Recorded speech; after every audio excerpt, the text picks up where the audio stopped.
നീ കടന്നിട്ടാണോ നിനക്ക് ആ ഒരു അവസരം കിട്ടിയത്?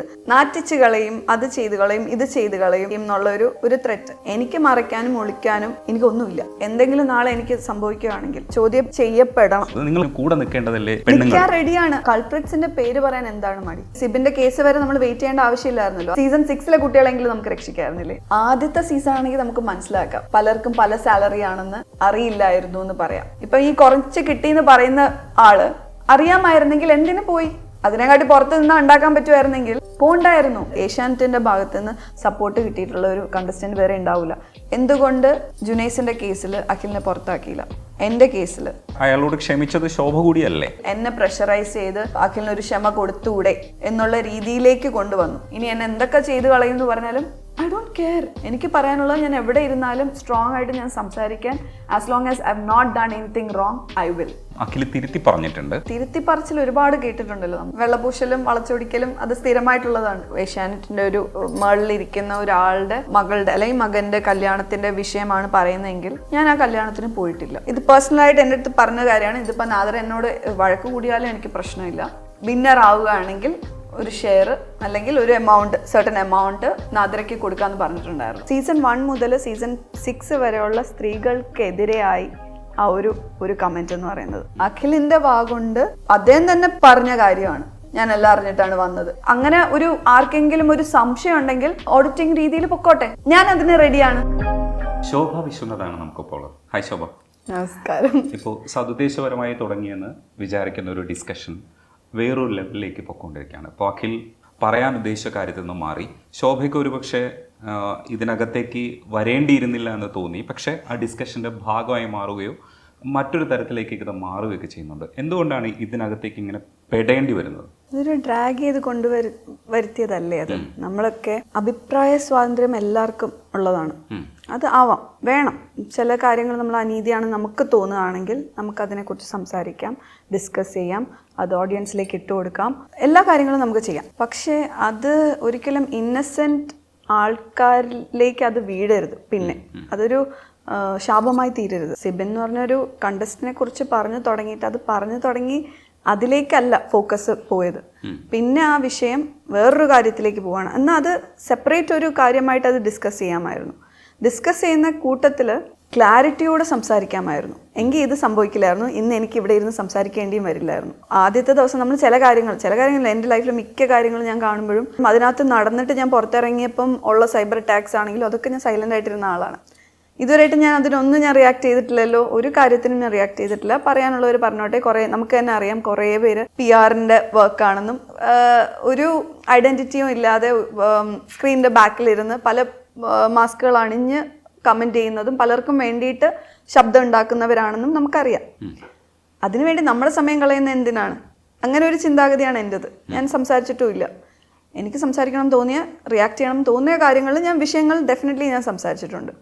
ഈ ഒരു വിഷയത്തിൽ ആദ്യത്തെ ദിവസം ഇങ്ങനെ ഒരു സംഭവം ഉണ്ടായി. ഞാൻ സോഷ്യൽ മീഡിയയിൽ വരികയോ അങ്ങനെ ഒരു ഇതിലേക്ക് ഒന്നും ഞാൻ ക്രൗഡിനെ ഇതിനകത്ത് അല്ലെങ്കിൽ വേറെ മൂന്നാമതൊരാളെ അല്ല അറിയിച്ചത്.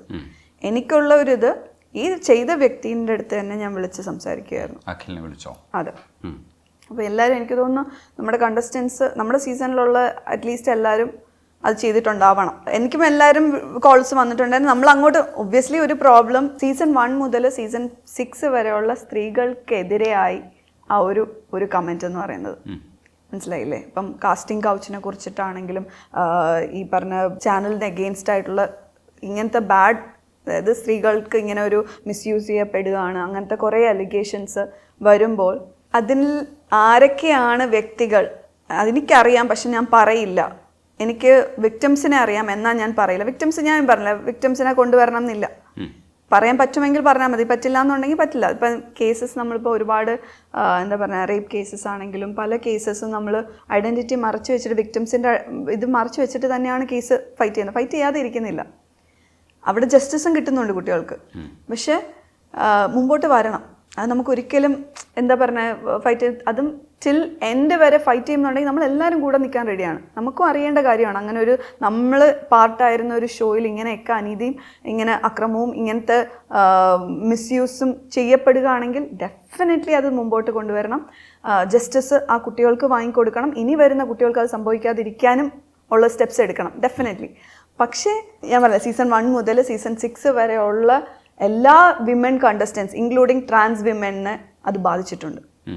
അത് ബാധിച്ചിട്ടുണ്ടെന്ന് പറഞ്ഞാൽ പറയും, എന്നാൽ നീയാണോ, അല്ലേ റിയാക്ട് ചെയ്യാൻ പോയി കഴിഞ്ഞാൽ അത് നീയാണോ, നീ അതിൻ്റെ ഭാഗമാണോ, അല്ലെങ്കിൽ റിയാക്ട് ചെയ്ത് കഴിഞ്ഞാൽ അപ്പോൾ അവൾ സൈലൻ്റ് ആയിട്ടിരിക്കുന്ന അവൾ അതിൻ്റെ ഭാഗമായോണ്ടായിരിക്കും, അവൾക്ക് അവരുടെ എഗെയിൻസ്റ്റ് പോകാൻ പറ്റാത്തതുകൊണ്ടായിരിക്കും എന്നുള്ള 2 ഇതിലുള്ള അമ്പുമാണ് വരുന്നത്. നിങ്ങൾ ഓരോരുത്തരും പ്രതികരിക്കുന്നുണ്ട്. ഇപ്പം നാദിറ പ്രതികരിക്കുന്നു, ഇപ്പോൾ ദിയാസന പ്രതികരിക്കുന്നു, അത് കഴിഞ്ഞിട്ട് റനീഷ വീഡിയോ ഇടുന്നു. റനീഷയുടെ വീഡിയോയിൽ റനീഷയ്ക്കെതിരായിട്ട് റനീഷിനെ ആണെന്ന് കരുതിയിട്ട് ആൾക്കാർ കമൻറ്റ് ചെയ്യുന്നതിനെ കുറിച്ച് കൂടി പറഞ്ഞുകൊണ്ടാണ് റനീഷ പറയുന്നത് അത് ഞാനല്ല.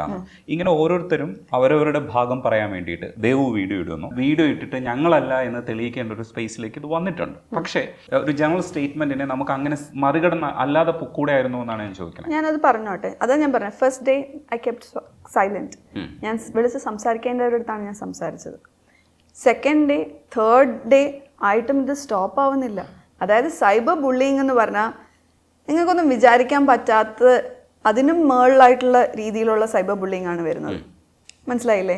സ്ലട്ട് ഷേമിങ്, അതായത് നീ കിടന്നിട്ടാണോ നിനക്ക് ആ ഒരു അവസരം കിട്ടിയത്, നീ എത്രയും ദിവസം നിന്ന് ഇതുകൊണ്ടാണോ നിനക്ക് അതുപോലത്തെ, അതുമല്ല അതിനേയും കാട്ടി മോശപ്പെട്ട രീതിയിലുള്ള കമൻസ്. നാദിറയാണെങ്കിൽ പോലും ഇപ്പം ഭയങ്കര ഡൗൺ, എല്ലാവരും ഡൗൺ ആണ്. നമ്മളിപ്പോൾ ഇങ്ങനെ ഇരുന്ന് സംസാരിക്കുന്നു എന്നേ ഉള്ളൂ. നമ്മൾ വേണ്ട എത്ര ignore, you just let the dogs bark, ignore എന്ന് പറഞ്ഞാൽ പോലും നമ്മൾക്കൊക്കെ ഇനി സോഷ്യൽ മീഡിയ വേണ്ട മനുഷ്യരാണ് അല്ലേ. നമ്മൾ ബിസിനസ് നമ്മൾ ചെയ്യുന്നുണ്ട്, അതിനോടൊപ്പം തന്നെ ഇനി മീഡിയയിലും നമ്മൾ ആക്റ്റീവായിട്ട് നിൽക്കേണ്ടവരാണ്. അപ്പം നമുക്ക് ഇങ്ങനൊരു സൈബർ ബുള്ളിങ് വരുമ്പോഴത്തേക്ക് ഉള്ളിലേക്ക് കുറച്ചെങ്കിലും നമുക്ക് ആ ഒരു നെഗറ്റിവിറ്റി നമുക്ക് ഉള്ളിലേക്ക് കയറും, നമ്മുടെ ഇതിലേക്ക് കയറും. അല്ലാതിരിക്കാതെ നമ്മൾ മനുഷ്യരാണ്, നമ്മളെല്ലാവരും മനുഷ്യരാണ്. അപ്പം 3 days ആയിട്ട് നോൺ സ്റ്റോപ്പ് ഇത് വന്നപ്പോഴത്തേക്ക് എനിക്കത് സംസാരിക്കണം എന്ന് തോന്നി. അതിനോടൊപ്പം ത്രെഡ്സ് വന്നിട്ട് പോലും ഞാൻ പോയി നല്ല ലൈവിലിരുന്ന് സംസാരിച്ചു എന്നുള്ള കാര്യമാണ്. എന്ത് ഭീഷണിയാണ് വന്നത്? പലർക്കെതിരെ നമ്മൾ സംസാരിക്കുമ്പോഴത്തേക്ക് ഉള്ള ത്രെറ്റുകൾ, അത് എനിക്ക് മാത്രമല്ല, അതിൽ എടുത്ത് സംസാരിച്ച പല കണ്ടസ്റ്റൻസിനും അത് പോയിട്ടുണ്ട്. എന്താണ് അവർ പറയാൻ ശ്രമിക്കുന്നത്? നാറ്റിച്ച് കളയും, അത് ചെയ്ത് കളയും, ഇത് ചെയ്ത് കളയും, അങ്ങനെ ചെയ്യും, ഇങ്ങനെ ചെയ്യും എന്നുള്ള ഒരു ത്രെറ്റ്. ഇതിപ്പം ഞാൻ പേടിച്ചിരുന്നിരുന്നെങ്കിൽ ഇന്നലെ ഞാൻ പോയി സംസാരിക്കില്ല, ഇന്ന് ഞാൻ ഇവിടെ ഉണ്ടാവില്ല. എനിക്ക് മറയ്ക്കാനും ഒളിക്കാനും ഇത് ചെയ്യാനും എനിക്കൊന്നുമില്ല.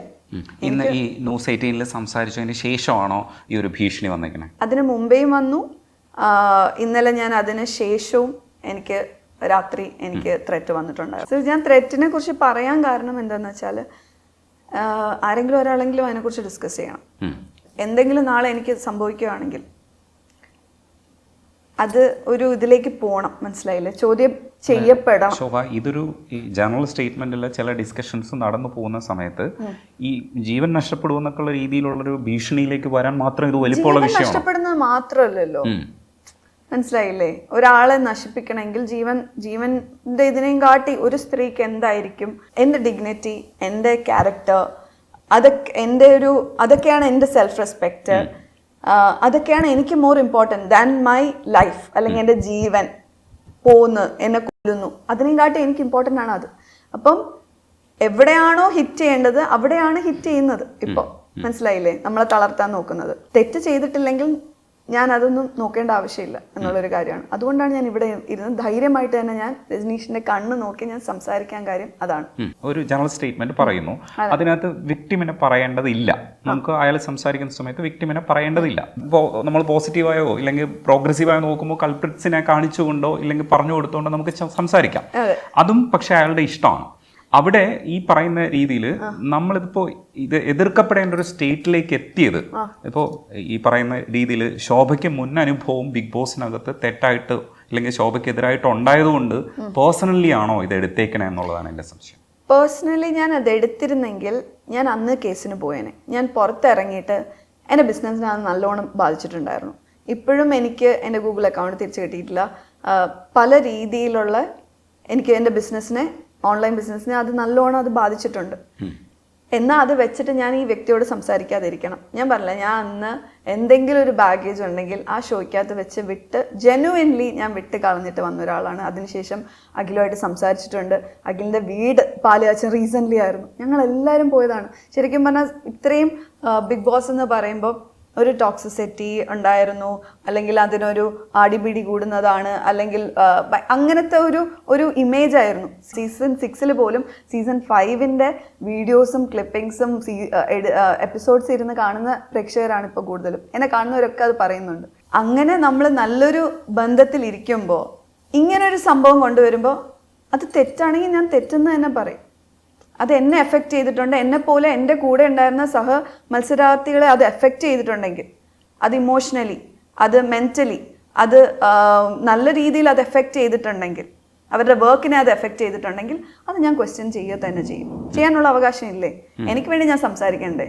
എനിക്ക് വേണ്ടി ആരാണ് വന്ന് സംസാരിക്കാൻ പോകുന്നത്? എനിക്കും അതുപോലെ ഞാൻ എനിക്ക് വേണ്ടി മാത്രം സംസാരിച്ച പോലെ അഖിൽ അതുകൊണ്ടല്ലേ അഖിൽ സംസാരിച്ചത്.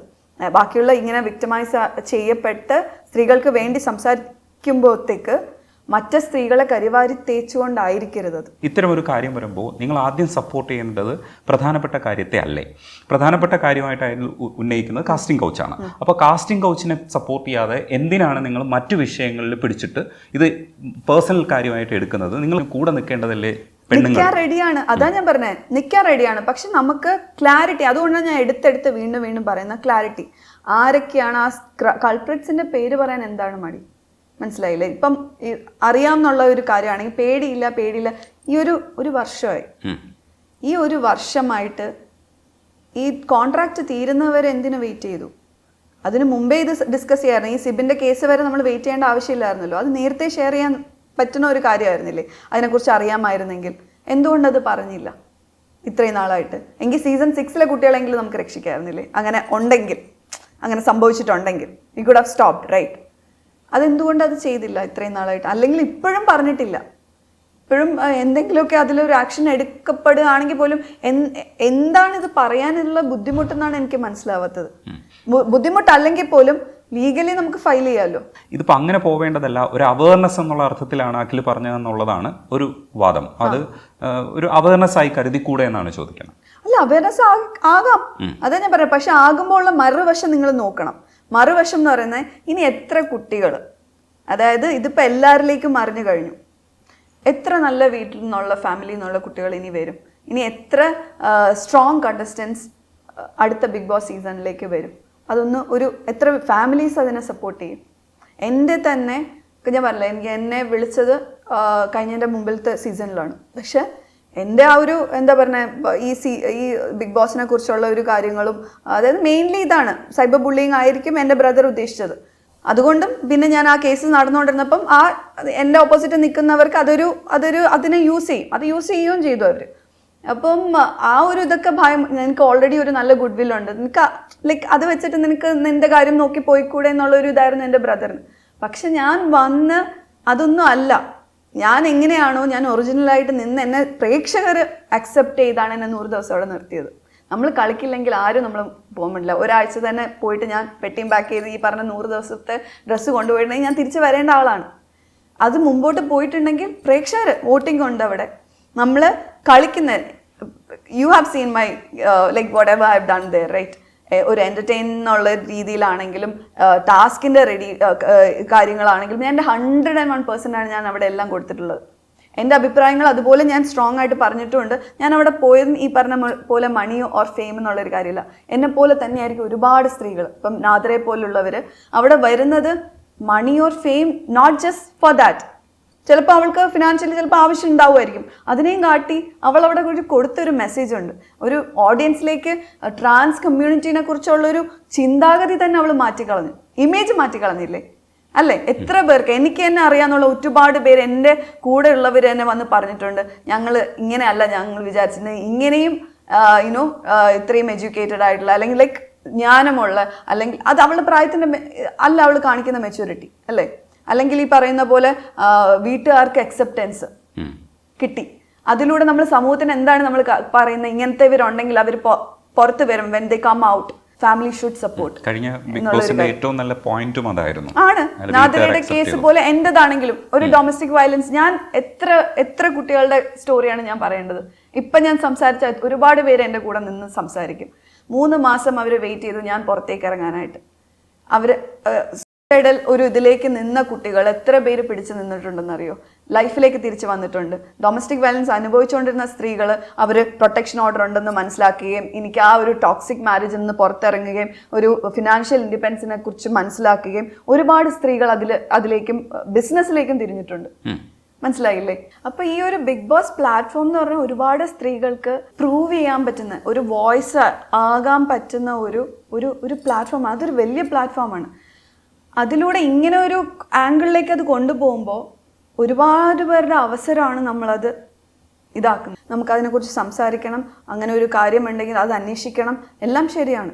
പക്ഷെ അത് ആരാണെന്ന് പറഞ്ഞു കഴിഞ്ഞാൽ അവരിലേക്ക് അത് ഫോക്കസ്. മനസ്സിലായില്ലേ? പക്ഷെ ആ വിക്ടിമിനെ നമുക്ക് തൽക്കാലം പുറത്തു കൊണ്ടുവരാൻ പറ്റില്ല. അപ്പോൾ അതിന് പകരം ഈ ആരോപണം പറയുന്ന ആൾക്കാരുടെ പേര് പറയാം.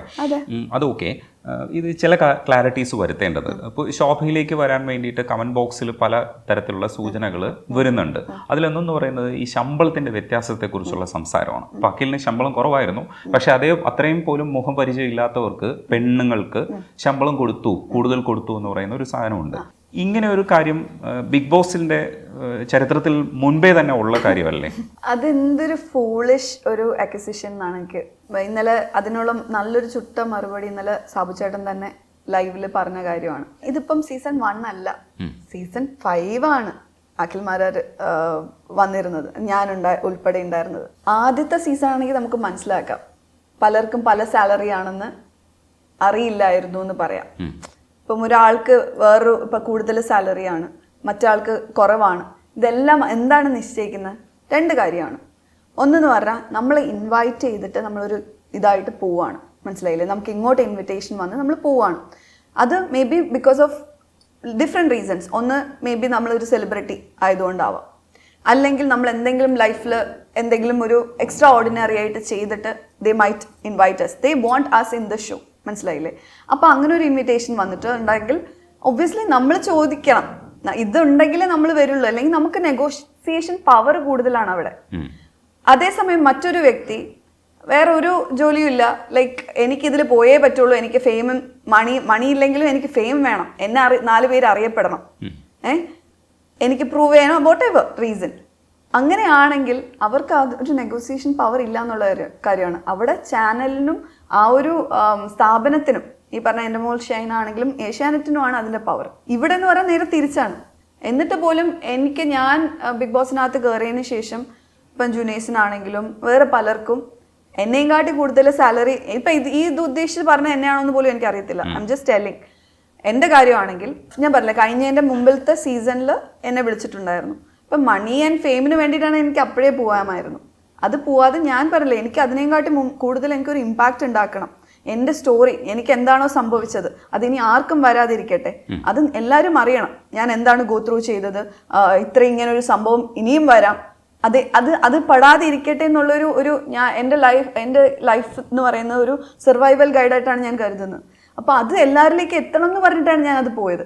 അപ്പൊ ഞാൻ ആ ഒരു എന്ത് റെസ്പെക്റ്റോടെയാണ് പോയത്, അതിനെക്കാട്ടി കൂടുതൽ റെസ്പെക്റ്റോട് കൂടി ഇറങ്ങി. എല്ലാ ഇന്റർവ്യൂസിലും എന്നോട് ചോദിച്ചിട്ടുള്ള കാര്യമാണ്, ബിഗ് ബോസ് എന്ന് പറയുമ്പോൾ ഒരു മേക്ക് ഓർ ബ്രേക്ക് ആണ്. ഒന്നീ നിങ്ങളത് മൊത്തത്തിൽ അങ്ങ് ഇത് ചെയ്യാം, അല്ലെ? പക്ഷെ നമ്മുടെ സീസണിന്റെ ഒരു ഗുണം എന്ന് പറഞ്ഞാൽ എല്ലാവർക്കും ഒരു നല്ല ഓഡിയൻസിനെ, ഒരു ക്വാളിറ്റി ഓഡിയൻസിനെ നമുക്ക് ബിഗ് ബോസിന് കൊടുക്കാൻ പറ്റി എന്നുള്ള ഒരു കാര്യമാണ്, ഇൻക്ലൂഡിങ് എനിക്ക്. മനസ്സിലായില്ലേ? അത് നല്ലൊരു പേരോട് കൂടിയാണ് ഞാൻ പുറത്തിറങ്ങിയത്. എന്തൊക്കെ ഫൈറ്റ് അവിടെയൊക്കെ നടന്നിട്ടുണ്ടെങ്കിലും ഈവൻ സീസൺ നോക്കിയാൽ തന്നെ നമ്മൾ നല്ലൊരു മെസ്സേജ്, അതായത് ഫ്രണ്ട്ഷിപ്പ്, ലവ് എന്നുള്ളൊരു മെസ്സേജ് കൊടുത്തിട്ടാണ് നമ്മൾ അവിടെ നിന്ന് പുറത്തിറങ്ങിയത്, അല്ലെന്ന് പറയാൻ പറ്റുമോ? എന്നിട്ടും ഞാൻ സീസണിനകത്ത് നിന്ന സമയത്ത് മറ്റു പലർക്കും എന്നെക്കാട്ടി കൂടുതൽ സാലറി ഉണ്ടായിരുന്നു. അപ്പൊ ഞാൻ വിചാരിച്ചു, ഞാൻ എന്തൊരു മണ്ടിയാണ്, ഞാൻ എന്താ ഞാൻ എന്തുകൊണ്ട് ബിക്കോസ് ഞാൻ ചോദിച്ചതല്ല എനിക്ക് തന്നത്, അതിന്റെ പകുതിയാണ്. ബിക്കോസ് ഞാൻ ഓപ്പർച്യൂണിറ്റി കോസ്റ്റ് ഡെഫിനറ്റ്ലി നോക്കും. എനിക്കൊരു ബിസിനസ്സും എൻ്റെ ഒരു ഇതും, എൻ്റെ പ്രൊഫൈൽ എന്ന് പറഞ്ഞാൽ ഞാനൊരു സെലിബ്രിറ്റി ഡിസൈനറാണ്, അതുപോലെ തന്നെ ഞാനൊരു സോഷ്യൽ ഓൺട്രപ്രനറും ഒരു ചൈൽഡ് ആക്ടിവിസ്റ്റാണ്. അതിനെയും കാട്ടി കൂടുതൽ എൻ്റെ ഒരു ഫൈറ്റ്, അതായത് നാഷണൽ ടെലിവിഷനിൽ വന്ന ഒരു കാര്യമാണ് എൻ്റെ ഒരു സ്റ്റോറി എന്ന് പറയുന്നത്. അതുപോലെ തന്നെ ഒരുപാട് പേര് അപ്രീഷിയേറ്റ് ചെയ്ത് ഒരു ഫീനിക്സിനെ പോലെ, അല്ലെങ്കിൽ ഈവൻ ഏഷ്യാനെറ്റ് പോലും ഇപ്പം ജുനൈസിന് അങ്ങനെ ഒരു ഇത് കൊടുത്തിട്ടുണ്ടായിരുന്നു, എന്താ ഈ പറഞ്ഞ പോലെ സോഷ്യൽ മീഡിയ സൂപ്പർ സ്റ്റാർ എന്നൊരു ടാഗ് കൊടുത്ത് കയറ്റിയതുപോലെ തന്നെ എന്നെയും അതുപോലെ ഞാനല്ല ഈ അയൺ ലേഡി അല്ലെങ്കിൽ ധീര വനിത എന്നുള്ള ഒരു ഇത് എനിക്ക് ഏഷ്യാനെറ്റ് ആ ഒരു ചാനലും ആ ഒരു പ്രോഗ്രാമും എനിക്ക് തന്ന് ആ ഒരു പട്ടം തന്നാണ് എന്നെ അതിനകത്ത് കയറ്റി വിടുന്നത് അല്ലെ, ആ ഒരു റെസ്പെക്റ്റോട് കൂടി. അപ്പം they wanted me in the show, മനസ്സിലായി? അതൊരു മറ്റുള്ളവർക്ക് ഒരു ഇൻസ്പിറേഷൻ ആകാൻ വേണ്ടിയിട്ടാണ് എന്നെ അതിനകത്തേക്ക് കൊണ്ടുവന്നത്. അപ്പം അതിൽ നെഗോസിയേഷൻ പവർ എനിക്കുണ്ടാവും. അതിന് ഒരിക്കലും ഞാൻ ഇപ്പം അകത്ത് കയറിയപ്പോഴത്തേക്ക് ജുനൈസിന് കൂടുതലാണ് കിട്ടിയതെന്ന് വിചാരിച്ചിട്ട് ഞാൻ ജുനൈസിന്റെ അടുത്ത് അടി ഉണ്ടാക്കാൻ പോവോ, പുറത്തിറങ്ങിയിട്ട് കുറ്റം പറയുകയോ അല്ലെങ്കിൽ ചാനലിനെ ക്വസ്റ്റ്യൻ ചെയ്യുകയോ അല്ല ചെയ്തത്. എനിക്ക് വേണമെങ്കിൽ പോവാതിരിക്കാമായിരുന്നു. ഇപ്പൊ ഈ കുറച്ച് കിട്ടിയെന്ന് പറയുന്ന ആള് അറിയാമായിരുന്നെങ്കിൽ എന്തിനു പോയി? അതിനെക്കാട്ടി പുറത്ത് നിന്ന് ഉണ്ടാക്കാൻ പറ്റുമായിരുന്നെങ്കിൽ പോണ്ടായിരുന്നു. അപ്പൊ ഇതിനകത്ത് പ്രതികരിക്കുന്ന സമയത്ത് ശോഭ വന്നിട്ട് ഇതേപോലെ ഒരു ഇന്റർവ്യൂ തരുമ്പോൾ ശോഭയെ കുറിച്ചായിരിക്കാം പറഞ്ഞു വന്ന ആൾക്കാർ തെറ്റിദ്ധരിക്കില്ലേ? അങ്ങനെ ഒരു പേടിയുണ്ടോ? എനിക്കൊരു പേടിയില്ല. ബിക്കോസ് എനിക്ക് ഓപ്പൺലി എനിക്ക് പറയാം, എനിക്ക് അങ്ങനെ ഒരു ബാഡ് എക്സ്പീരിയൻസ് സംഭവിച്ചിട്ടില്ല. ഞാൻ ഇപ്പോഴും അടിവരയിട്ട് പറയാണ്, എനിക്ക് തോന്നുന്നില്ല എൻ്റെ സീസണിലെ ഒരു വനിതയ്ക്കോ അങ്ങനെ ഒരു ബാഡ് എക്സ്പീരിയൻസ് ഉണ്ടായിട്ടുണ്ടെന്ന്. അതായത് അങ്ങനത്തെ ഒരു എന്താ ഫിനാൻഷ്യൽ ഇടപാടുകളോ അല്ലെങ്കിൽ ഒരു കാസ്റ്റിംഗ് കൗച്ച് പോലെ ഒരു ബാഡ് എക്സ്പീരിയൻസോ ഉണ്ടായിട്ടുണ്ടെന്ന് എൻ്റെ അറിവിൽ ഇല്ല. അത് അപ്പം എനിക്ക് ഓപ്പൺലി പറയാം, മനസ്സിലായില്ലേ? ഇത് അതിനെ ചാലഞ്ച് ചെയ്ത് വേണമെങ്കിലും എനിക്ക് പറയാം. ദാറ്റ് അങ്ങനെ ഒരു ആർക്കെങ്കിലും ഒരു സംശയം ഉണ്ടെങ്കിൽ ഓഡിറ്റിംഗ് രീതിയിൽ പൊക്കോട്ടെ, ഞാൻ അതിന് റെഡിയാണ്. ബിക്കോസ് എനിക്കറിയാം എന്റെ ഭാഗത്താണ് ജസ്റ്റിസ് എന്ന് എനിക്കറിയാം. ഇത് പുറത്തും അകത്തുമായിട്ട് പലതരത്തിലുള്ള കോർഡിനേഷൻ ഈ കണ്ടസ്റ്റൻസ് നടത്തുന്നുണ്ട്. കാരണം ഷോ ആദ്യമായിട്ടുള്ള കാണുന്നത് വലിയൊരു റെമ്യൂണറേഷൻ കിട്ടും, അതെ, ഒരു പ്രൈസ് മണി ഉണ്ട്. അപ്പം ഇതിൻ്റെയൊക്കെ ഒരു സാധ്യത ഉപയോഗിക്കുമ്പോൾ പല തരത്തിലുള്ള PR വർക്കിനുള്ള സാധ്യത ഉണ്ടെന്ന് മനസ്സിലാക്കി PR ടീമുകളൊക്കെ ആക്റ്റീവാണ് ആ സമയത്ത്. നമ്മൾ സോഷ്യൽ മീഡിയ നോക്കി തന്നെ മനസ്സിലാക്കാൻ പറ്റും. നമുക്ക് ആ സമയത്തൊക്കെ ഇയാൾക്ക് വേണ്ടിയിട്ട് അതുവരെ സംസാരിക്കാത്തവർ പോലും സംസാരിക്കുക, എന്തെങ്കിലുമൊക്കെ വിഷയം വരുമ്പോൾ തന്നെ ഒരുപാട് പേരുടെ റെസ്പോൺസ് ഉണ്ടാവുക. അത് സ്വാഭാവികമായും ഉണ്ടാവാം, അല്ലാതെ ഉണ്ടാക്കിയും എടുക്കാം. ഇതൊക്കെ നമ്മൾ മീഡിയയിൽ നിൽക്കുമ്പോൾ നമ്മൾ മനസ്സിലാക്കുന്നത് പിന്നിൽ. അങ്ങനെയാണെങ്കിൽ ഈ പറയുന്നത് പോലെ കണ്ടസ്റ്റൻസിൻ്റെ ഒരു വരുമാനത്തിൻ്റെ ശതമാനം ചോദിക്കാനുള്ളൊരു സാധ്യതയും ഉണ്ടാവില്ല എന്നാ ചോദിക്കണേ. അതെനിക്ക് പറയാനുള്ളതെന്ന് വെച്ചാൽ ഇതിപ്പോൾ ഞാൻ പറയില്ല, എൻ്റെ സീസണിൽ ഏറ്റവും കൂടുതൽ ഡീഗ്രേഡിങ്, അതായത് സൈബർ ബുള്ളിങ് എനിക്കാണ് സംഭവിച്ചിട്ടുള്ളത്. എനിക്ക് അങ്ങനെ ഒരു ഇതുണ്ടായിരുന്നെങ്കിൽ തിരിച്ചടിക്കാൻ ആൾക്കാർ പുറത്തുണ്ടായേനെ. പക്ഷേ ഇതെല്ലാം ഒരുപാട് ഞാൻ 24 കണ്ടിട്ടുണ്ടെങ്കിൽ അറിയാം അത്രമാത്രം എനിക്ക് ബുള്ളിങ് ആണ് എനിക്ക് അതിനകത്ത് സംഭവിച്ചിട്ടുള്ളത്. അതെല്ലാം എടുത്ത് ഹൈലൈറ്റ് ചെയ്ത് കാണിച്ചിരുന്നെങ്കിൽ പലർക്കും ഇപ്പം കിട്ടുന്ന സപ്പോർട്ട് ചിലപ്പോൾ കിട്ടിയിട്ടുണ്ടാവില്ല. പക്ഷെ അതൊന്നും ചെയ്തിട്ടില്ല. അതുപോലെ തന്നെ ജുനൈസിൻ്റെ ഇഷ്യൂ ആണെങ്കിലും എൻ്റെ ഇഷ്യൂ ആണെങ്കിലും അതുപോലെ തന്നെ അഖിൽ പുറത്ത് പോയിട്ട് തിരിച്ച് വന്നതിൻ്റെ ആണെങ്കിലും അതൊക്കെ ഒരു എന്താ ഒരു ഞങ്ങൾ തന്നെ ഡിസ്കസ് ചെയ്തിട്ടുണ്ട്. ഒരു മാച്ച് ഫിക്സിങ് പോലെയാണ് ഞങ്ങൾക്ക് തോന്നിയത്. പിന്നെ കയറി വന്നതിന് ബിക്കോസ് അറിഞ്ഞിട്ട് ഞങ്ങൾ പറഞ്ഞതല്ല ഇത്, അഖിലിന്റെ വാഗുണ്ട് അദ്ദേഹം തന്നെ പറഞ്ഞ കാര്യമാണ്. അകത്ത് വന്നിട്ട് ഞാൻ എല്ലാം അറിഞ്ഞിട്ടാണ് വന്നത്, ടോം ആൻഡ് ജെറി ഹിറ്റാണ്. അപ്പം അതിനകത്ത് വന്നതിന് ശേഷം അതുവരെ ഉണ്ടായിരുന്ന അഖിൽ അല്ല രണ്ടാമത്തെ ഒരു വേർഷൻ എന്ന് പറയുന്നത്. അതുവരെ ദേഷ്യപ്പെട്ട ഒരു ആംഗ്രി മാൻ ആയിരുന്ന ഒരു വേർഷനിൽ നിന്ന് മാറി കുറച്ചും കൂടെ എന്റർടൈനിങ് ആയി. എന്നാൽ ടാസ്കുകളിൽ അധികം പാർട്ടിസിപ്പേറ്റ് ചെയ്യുന്നുമില്ല. ഒരുപാട് തവണ നമുക്ക് തന്നെ എടുത്തു നോക്കിയാൽ എത്ര തവണ പറഞ്ഞിട്ടുണ്ടാവും എന്നറിയില്ല, കപ്പ് മാരാരെ തന്നെ തൂക്കും എന്നുള്ളൊരു ഡയലോഗ് എത്രയോ. അപ്പം അതായത് എല്ലാം ഉറപ്പിച്ചിട്ട് അകത്തേക്ക് കയറിയതുപോലൊരു ഇതാണ്. മാത്രമല്ല എൻ്റെ തന്നെ എടുത്തു നോക്കിയാൽ അറിയാം, എല്ലാവരും പറഞ്ഞൊരു കാര്യമാണ്, ഞാൻ മാത്രം പറഞ്ഞതല്ല, എനിക്ക് തന്നെ ഉള്ളിൽ നിന്ന് തോന്നിയിട്ടുണ്ട് ഫസ്റ്റ് അല്ലെങ്കിൽ സെക്കൻഡ് അതിൽ താഴെ പോകും എന്നുള്ളൊരു ഇത് എനിക്ക് തോന്നിയിട്ടുണ്ടായിരുന്നില്ല. പക്ഷെ ഞാൻ ഈ പറഞ്ഞ പോലെ അവിടെ പോയി നിന്നപ്പോൾ ഞാനത് പൂർണ്ണ മനസ്സോടുകൂടി തന്നെയാണ് ആ ഒരു ലാലേട്ടൻ്റെ കയ്യിൽ നിന്ന് ആ ഒരു ഇത് ഞാൻ അക്സെപ്റ്റ് ചെയ്തത്. പ്രേക്ഷകർ അതാണ് വിധി എങ്കിൽ എന്നാൽ പോലും ഡിസ്കഷൻ മുഴുവനും ഇത് തന്നെയായിരുന്നു. ഈവൻ എല്ലാ ഇന്റർവ്യൂസിലും അതർ കണ്ടസ്റ്റൻസിനോട് ചോദ്യങ്ങൾ ചോദിച്ചതിൻ്റെ കൂട്ടത്തിൽ ഈ ഒരു ചോദ്യവും വന്നിട്ടുള്ള ഒരു ചോദ്യമാണ്. സെക്കൻഡ് എങ്കിലും കിട്ടേണ്ടിരുന്നത് താഴെ പോയത്, അങ്ങനെ ഒരു ചോദ്യം വന്നിട്ടുണ്ടായിരുന്നു. അപ്പൊ ഇതിനൊക്കെ ചോദിക്കാൻ പോയി കഴിഞ്ഞാൽ ഞാൻ ഒരുപാട് ചോദിക്കേണ്ടി വരും. ഈ റെമ്യൂണറേഷൻ്റെ കാര്യമാണ് നമ്മൾ സംസാരിച്ചു, അതിനിടയ്ക്കാണ് ശോഭ ഈ കാര്യം പറഞ്ഞത്. അതുമായിട്ട് ബന്ധപ്പെട്ടൊരു സബ് ക്വസ്റ്റ്യൻ ചോദിക്കാനുള്ളത്, ഈ ശോഭ ഇപ്പോൾ പറഞ്ഞ പോയിന്റ് എന്ന് പറയുന്നത് ഈ അഖിൽ പുറത്തു പോയി, അതായത് അവിടെ നിന്ന് ബിഗ് ബോസ് ഹൗസിനകത്ത് നിന്ന് പുറത്തു പോയിട്ട് ഇല്ലെങ്കിൽ ഉള്ളിലേക്ക് തിരിച്ചു വരുന്ന സമയത്ത് അയാൾ ചില കാര്യങ്ങൾ മനസ്സിലാക്കിയെന്നാണ്. അതിൻ്റെ അർത്ഥം അഖിൽ പറയുന്ന വാദങ്ങളെ ന്യായീകരിക്കലാണ് ഇപ്പോൾ ശോഭ നടത്തുന്നത്. എന്താണെന്ന് വെച്ചാൽ മാനിപ്പുലേഷന് സാധ്യതകളുണ്ട്. അങ്ങനെയാണെങ്കിൽ ഈ റെമ്യൂണറേഷൻ്റെ ഈ പറയുന്ന രീതിയിലുള്ള ശതമാനം ചോദിക്കാനോ ഇല്ലെങ്കിൽ അതിൻ്റെ ഒരു പങ്ക് ചോദിക്കാനോ ഉള്ളൊരു സാധ്യതയുണ്ട്. അത് അവിടുന്ന് അങ്ങനെ ഒരു സംഭവം ഉണ്ടായിട്ടുണ്ടോ എന്ന് എനിക്കറിയില്ല. എൻ്റെ എക്സ്പീരിയൻസ് എനിക്ക് പറയാൻ പറ്റുള്ളൂ. എൻ്റെ എക്സ്പീരിയൻസ് എനിക്ക് ഉണ്ടായിട്ടില്ല. അപ്പം ഈ പറഞ്ഞ വ്യക്തിക്ക് ഉണ്ടായിട്ടുണ്ടോ ഇല്ലയോ എന്ന് അത് ചെക്ക് ചെയ്യേണ്ടിയിരിക്കുന്നു. മനസ്സിലായില്ലേ? ബിക്കോസ് ഇത്രയും ഒരു 5 സീസൺ എടുത്തു കഴിഞ്ഞാൽ ഇത്രയും ഒരു സപ്പോർട്ട് ചാനലിൻ്റെ ഏഷ്യാനെറ്റിൻ്റെ ഭാഗത്ത് നിന്ന് സപ്പോർട്ട് കിട്ടിയിട്ടുള്ള ഒരു കണ്ടസ്റ്റൻറ്റ് വേറെ ഉണ്ടാവില്ല. ബിക്കോസ് ഇത് പല പല ഇൻസിഡൻറ്റ് എടുത്താൽ തന്നെ അറിയാം. ഇപ്പോൾ റോബിനെ പുറത്താക്കിയിട്ടുണ്ട് ഒരു ഫിസിക്കൽ അസോൾട്ടിൽ. എന്തുകൊണ്ട് ജുനൈസിൻ്റെ കേസിൽ അഖിലിനെ പുറത്താക്കിയില്ല? എൻ്റെ കേസിൽ വനിതാ കമ്മീഷൻ വരെ കേസ് എടുക്കാനിരുന്ന റെഡിയായിരുന്ന സമയത്ത് റനീഷയുടെ ഒരു കാര്യം പറഞ്ഞ് എൻ്റെ വായ അടപ്പിക്കാൻ നോക്കി, അല്ലെങ്കിൽ എന്നെ പ്രഷറൈസ് ചെയ്ത് അഖിലിനൊരു ക്ഷമ കൊടുത്തൂടെ എന്നുള്ള രീതിയിലേക്ക് കൊണ്ടുവന്നില്ലേ? അന്ന് ശരിക്കും കൊണ്ടുവന്നു. സംഭവിച്ചത് പക്ഷെ എന്താണ്, അന്ന് അവിടെ പറഞ്ഞത് എന്താണെന്ന് എല്ലാവർക്കും വ്യക്തമായ കാര്യമാണ്. പുള്ളിക്കാരൻ അതിനകത്തുള്ള കാര്യമല്ല എടുത്ത് പറഞ്ഞത്. പുറത്ത് പറ്റിച്ചും സുഖിപ്പിച്ചും ജീവിക്കുന്ന ഒരു വനിതയാണ്, നിങ്ങളെല്ലാം അങ്ങനെയാണ് ചെയ്യുന്നതെന്ന് ഒരു കമ്മ്യൂണിറ്റീനെയും കൂടിയാണ് അത് ബാധിച്ചത്. ബിസിനസ്സുമായിട്ട് ബാധിച്ചു. മാത്രമല്ല, അങ്ങനെയാണെങ്കിൽ ഞാൻ ഡിഫോമേഷൻ മാത്രമല്ല കോമ്പൻസേഷൻ ചോദിക്കണം. ബിക്കോസ് എനിക്ക് ഇതും നഷ്ടം വന്നിട്ടുണ്ട്. മനസ്സിലായില്ലേ? പക്ഷെ അവിടെ ക്ഷമിച്ച ശോഭ ഫ്രണ്ട്ഷിപ്പിന്റെ സന്ദേശമാണെന്ന് ശോഭ തന്നെ പറയുന്നുണ്ട് നിങ്ങളുടെ സീസൺ. അവിടെ ക്ഷമിക്കുകയും പുറത്തിറങ്ങുമ്പോൾ അതും മനോഹരമായിട്ട് അകത്ത് തന്നെ വെച്ചിട്ട് ഹഗ് ചെയ്തൊക്കെ മഞ്ഞുരുകുന്ന ഒരു അവസ്ഥയിലേക്ക് വരികയും പിന്നെ കുറച്ചൊരു കളിതമാശകളൊക്കെ ആയിട്ട് പുറത്തേക്ക് വരുമ്പോഴത്തേക്ക് പിന്നെ പുറത്ത് ഇതേപോലെ അഖിലിന്റെ വീട്ടിലേക്കൊക്കെ പോകുന്ന രീതിയിൽ അത് ബിഗ് ബോസ് നിന്ന് പുറത്തിറങ്ങിയപ്പോൾ നിങ്ങൾക്ക് ഭയങ്കര ഫ്രണ്ട്സ് ആയിട്ട് തന്നെ പോകുന്നുണ്ടായിരുന്നു. ഈ സാഹചര്യത്തിൽ ഇപ്പോൾ വന്നിട്ട് ഈ അങ്ങോട്ടും ഇങ്ങോട്ടും പറയുന്നതിനകത്ത് എവിടെയൊക്കെയോ ക്ഷമിക്കാൻ പറ്റാത്ത എന്തൊക്കെയോ കാര്യങ്ങൾ ശോഭയ്ക്കുള്ളിലുള്ളതായിട്ടാണ് തോന്നുന്നത്. എനിക്ക് തോന്നി എന്താണെന്നറിയോ? ബിക്കോസ് അഖിലിന്റെ ഒരു വാചകമാണ് ഞാൻ ഇത് പറയാൻ കാര്യം. അഖിലിനെ അരഞ്ചാം നോക്കിയിട്ട് ഏഷ്യാനെറ്റ് നോക്കിയിട്ട് തൂക്കിക്കളയാൻ പറ്റിയിട്ടില്ല. ഏഷ്യാനെറ്റിന് വേണമെങ്കിൽ അങ്ങനെ തൂക്കി കളയാൻ പറ്റാത്ത ഒരാളാണോ, ഒരു കണ്ടസ്റ്റന്റ് ആണോ? വേണമായിരുന്നെങ്കിൽ ഇത്രയും ഒരു 4 വിഷയം മധുവിന്റെ തുടങ്ങി ഈ പറഞ്ഞ ലാസ്റ്റ് ഹെൽത്ത് ഇഷ്യൂ വന്നത് വരെ ഇത്രയും ഇഷ്യൂവിൽ തൂക്കിക്കളയാൻ പറ്റാത്ത അവസരമായിരുന്നു അല്ലല്ലോ. അപ്പോൾ എൻ്റെ ഇഷ്യൂവിലാണെങ്കിൽ പോലും ഞാൻ അത് കഴിഞ്ഞിട്ട് എനിക്ക് തന്നെ ഫീൽ ചെയ്തിട്ടുണ്ട്. ഞാൻ അത് കഴിഞ്ഞിട്ട് എൻ്റെ ഉള്ളിലെ മാനസികാവസ്ഥ എനിക്ക് പറയാൻ പറ്റില്ല. ഹൗസിനകത്ത് ഭയങ്കര അൺഫെയർ ആയിട്ടാണ് എനിക്ക് ഫീൽ ചെയ്തിട്ടുള്ളത്. അയാളോട് ക്ഷമിച്ചത് ശോഭ കൂടിയല്ലേ? ആണ്. പക്ഷെ എന്നെ ആ ഒരു പ്രഷറിൽ വന്നിട്ട് തന്നെയാണ് എനിക്കത് ചെയ്യേണ്ടി വരികയായിരുന്നു. ആ സാഹചര്യത്തിൽ ചാനൽ കുറച്ചും കൂടി എനിക്ക് എന്നെ സപ്പോർട്ട് ചെയ്ത് നിന്നിരുന്നെങ്കിൽ ഒരു പക്ഷെ ഞാൻ സ്ട്രോങ് ആയിട്ട് തന്നെ ഈ വ്യക്തിക്ക് അഗെയിൻസ്റ്റ് കേസ് എടുക്കണം എന്ന് ഞാൻ പറയുമായിരുന്നു.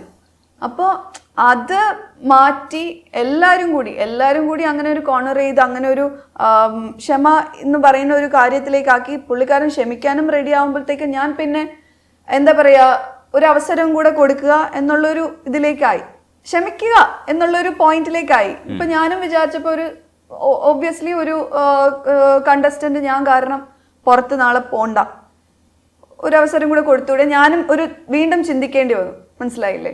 അപ്പം പുറത്തിറങ്ങിയതിന് ശേഷമാണ് ഒബ്വിയസ്ലി എന്നെ അത് ഭയങ്കരമായിട്ട് പുറത്തിറങ്ങുന്നതിന് മുമ്പേ എൻ്റെ ഫ്രണ്ടും ഫാമിലി റൗണ്ടിൽ വന്നപ്പോഴാണ് അത് ബിസിനസ്സിനെയും കൂടി ഭയങ്കര രീതിയിൽ അത് എഫക്റ്റ് ചെയ്തിട്ടുണ്ടെന്നുള്ള കാര്യമൊക്കെ ഞാൻ അറിയുന്നത്. അപ്പോൾ എന്താ പറയുക, അതിനെക്കുറിച്ച് ഇപ്പം ഞാനത് സംസാരിച്ചിട്ടും കാര്യമില്ലെന്ന് എനിക്കറിയാം. പക്ഷെ സപ്പോർട്ട് ഏഷ്യാനെറ്റിന്റെ ഭാഗത്ത് നിന്ന് കിട്ടിയിട്ടില്ല എന്ന് പറയുന്നതുകൊണ്ടാണ് ഞാനിത് പറഞ്ഞത്. അപ്പം എനിക്ക് അൺഫെയർ ആയിട്ട് തോന്നി. എന്നെ സപ്പോർട്ട് ചെയ്തിട്ടില്ല. അന്ന് കൂടെ നിന്നത് അഖിലിന്റെ കൂടെയാണ്. അപ്പം ഒരിക്കലും അങ്ങനെ എടുത്ത് പറയരുത്. അതുകൊണ്ടാണ് ഞാൻ ഇതിനെക്കുറിച്ച് പറഞ്ഞത്. അല്ലെങ്കിൽ ഇത് ഡിസ്കസ് ചെയ്യേണ്ട വിഷയമേ അല്ല. അന്ന് ക്ഷമിച്ച അങ്ങനെ ഒരു അവസ്ഥയിൽ പോലും ക്ഷമിക്കാൻ കഴിഞ്ഞ ശോഭയെ ഇപ്പൊ എന്താണ് ട്രിഗർ ചെയ്തിരിക്കുന്നത്? ഇത് ഈ പറഞ്ഞ കാര്യം പറഞ്ഞില്ലേ, അഖിലിനെ എടുത്ത് തൂക്കി മാക്സിമം ശ്രമിച്ചതാണ് ഷോയിൽ നിന്ന് എടുത്ത് കളയാൻ വേണ്ടിയിട്ട്. എന്നിട്ടും പിടിച്ചു നിന്നു എന്ന് പറഞ്ഞ കാര്യത്തിലാണ് ഞാൻ പറയുന്നത്. അന്ന് ഞാൻ സ്ട്രോങ് ആയിട്ട് നിന്നിട്ടുണ്ടെങ്കിൽ കളഞ്ഞേനെ. അല്ലെങ്കിൽ ഈ പറഞ്ഞ പോലെ മറ്റവസരങ്ങൾ കോംപ്രമൈസ് ചെയ്താണ് വിട്ടത്. എൻ്റെ കാര്യം വിട്ടേക്കൂ. ഇതുപോലെ ഞാൻ പറയാനുള്ള അടുത്തൊരു കാര്യം എന്ന് വെച്ചാൽ, നമ്മൾ ടാസ്കിൻ്റെ ഇടയിൽ ഗെയിംസിൻ്റെ ഇടയിൽ നല്ല രീതിയിൽ അങ്ങോട്ടും ഇങ്ങോട്ടും ഇടികളും ഒക്കെ നമുക്ക് കിട്ടിയിട്ടുള്ള കാര്യമാണ്. പക്ഷെ ഒരു കാര്യം എടുത്ത് നോക്കിക്കഴിഞ്ഞാൽ ആ പാവ ടാസ്കിൻ്റെ സമയത്ത് സാഗർ ചെയ്ത ഒരു കാര്യത്തിന് കിട്ടിയത് എനിക്കും സെറീനയ്ക്കുമാണ്. എൻ്റെ കയ്യിൽ സ്വെല്ലിങ്ങും നീരും അടിച്ചിട്ടുണ്ടായിരുന്നു. പക്ഷെ ഞങ്ങൾക്ക് പരാതിയില്ലായിരുന്നു. ബിക്കോസ് അതൊരു ഗെയിമാണ്, ഗെയിമിൻ്റെ പാർട്ടായിട്ടാണ്. പക്ഷെ അത് തന്നെയാണ് ഇപ്പം പുറത്തിറങ്ങിയിട്ട് അഖിൽ ചെയ്തതും. അതായത് ഒരു ഇതിന് വേണ്ടിയിട്ട് ടാർഗറ്റ് ചെയ്തപ്പോൾ കൊണ്ടത് മറ്റുള്ളവർക്കാണ്. മനസ്സിലായില്ലേ?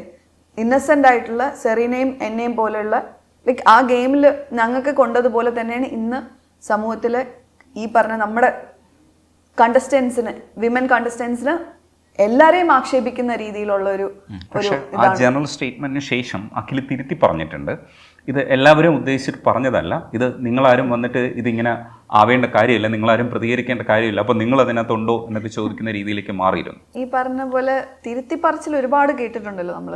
ബിഗ് ബോസിനകത്തും പുള്ളിക്കാരൻ അത് ചെയ്തിട്ടുണ്ട്.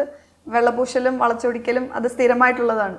ആദ്യത്തെ വീഡിയോയിൽ പോസിറ്റീവ് കാര്യം അതാണ് ആദ്യത്തെ. പക്ഷെ അപ്പോഴത്തേക്ക് ഡാമേജ് കഴിഞ്ഞല്ലോ അല്ലേ, വന്നു കഴിഞ്ഞല്ലോ അല്ലേ. അപ്പം ഞങ്ങൾ കേട്ടതും നമുക്ക് എഗെയിൻസ്റ്റ് വന്നതും നമ്മുടെ ഓരോ ബ്രാൻഡ്സിന് നമ്മൾ അസോസിയേറ്റ് ചെയ്യുന്നതിൻ്റെ അണ്ടറിൽ വന്ന് ഈ പറഞ്ഞ വൾഗർ കമൻസും സ്ലട്ട് ഷെയ്മിങ്ങും ഹറാസ്മെന്റും നമ്മൾ അത്രയും സമയം നമ്മൾ അനുഭവിച്ചില്ലേ. അത് അഖിലല്ലോ, അഖിൽ എന്ന് പറഞ്ഞ വ്യക്തി കാരണമല്ലേ ഇത്രയും ഫെലോ കണ്ടസ്റ്റൻസിന് അത് അനുഭവിക്കേണ്ടി വന്നതും ഇപ്പോഴും അനുഭവിച്ചുകൊണ്ടിരിക്കുന്നത്. ഇനിയും അത് അനുഭവിക്കും, ഇല്ലെന്ന് തോന്നുന്നുണ്ടോ?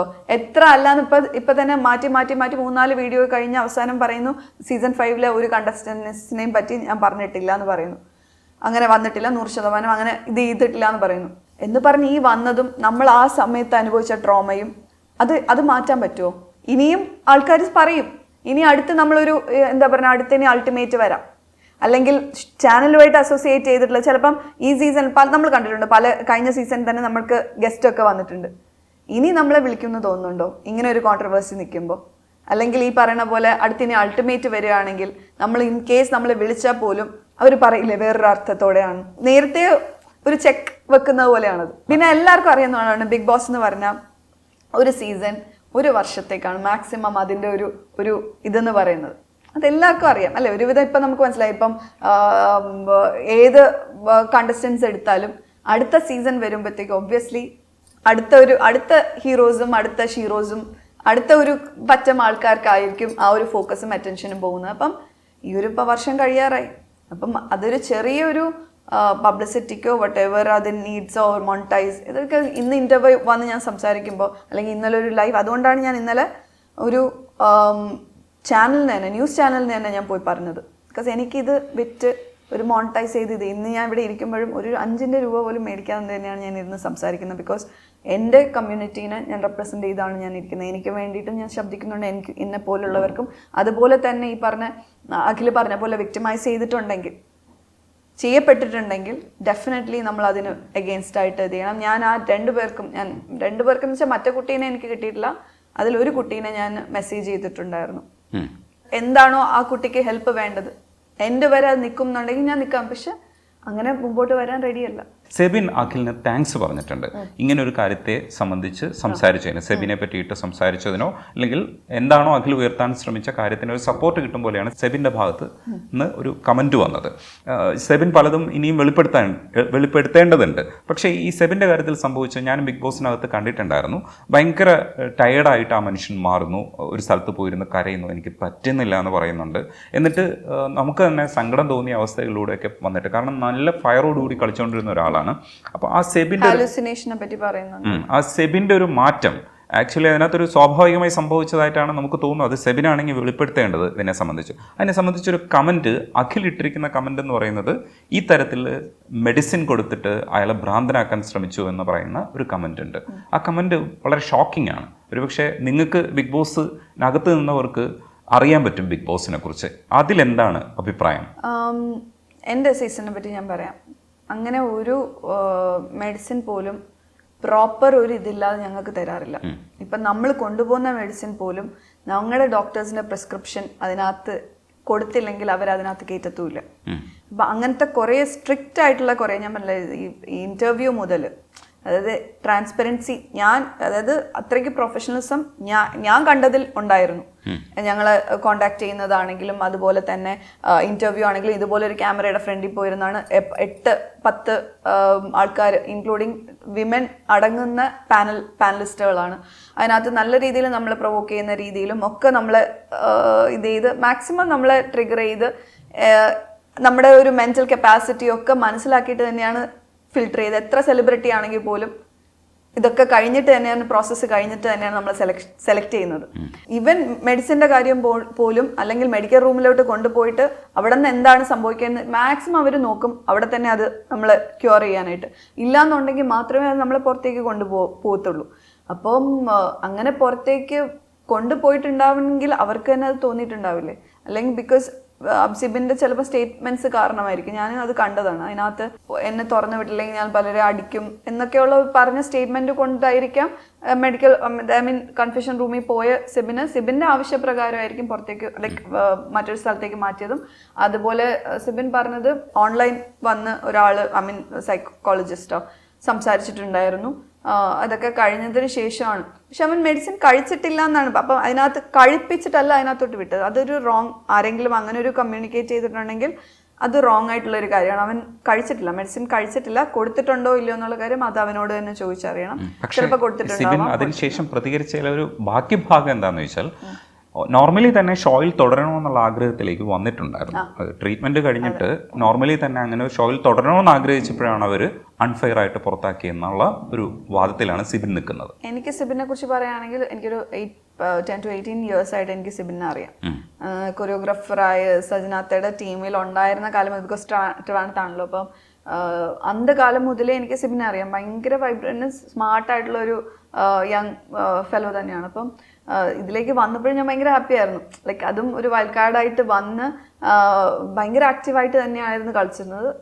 ഫുൾ സപ്പോർട്ട് ഈ പറഞ്ഞ പോലെ ജിൻഡോനും ജാൻമണിക്കാണെങ്കിലും, അല്ലെങ്കിൽ ഈ പറയുന്ന പോലെ എനിക്ക് കുറേ പേര്, അർജുൻ നന്നായിട്ട് കളിക്കുന്നുണ്ടായിരുന്നു, പൂജ നന്നായിട്ട് കളിക്കുന്നുണ്ടായിരുന്നു. അപ്പം അതിനകത്ത് കുറേ പേര്, ജാസ്മിൻ പോലും ലൈക്ക് സ്ട്രോങ് കണ്ടസ്റ്റൻ്റ് ആണെന്ന് വെച്ചാൽ സ്ട്രോങ് കണ്ടസ്റ്റൻ്റ് ആണ് അതിനകത്ത്. അപ്പം അതുപോലെ തന്നെ വൈൽഡ് കാർഡായിട്ട് കയറി വന്ന് ആ ലെവലിൽ നിൽക്കണമെങ്കിൽ ഇറ്റ്സ് വെരി ഡിഫിക്കൾട്ട്. അങ്ങനെ എടുത്ത് പറയുകയാണെങ്കിൽ റിയാസിന്റെ സീസണിൽ റിയാസ് വൈൽഡ് കാർഡ് എൻട്രി ആയിട്ട് വന്നിട്ട് ഒരു മാർക്ക് ഇട്ട ഒരാളാണ്. അപ്പം അതുപോലെ തന്നെ മാർക്ക് ഇടാനുള്ളൊരു നല്ലൊരു പൊട്ടൻഷ്യൽ ഉണ്ടായിരുന്ന ഒരു പ്ലെയർ, ഗെയിമർ തന്നെയായിരുന്നു. അത് ഇങ്ങനെ സംഭവിച്ചത് ശരിക്കും പറഞ്ഞാൽ അതൊരു ബാഡായിട്ട് തന്നെ എനിക്കും ഫീൽ ചെയ്യുന്നുണ്ട്.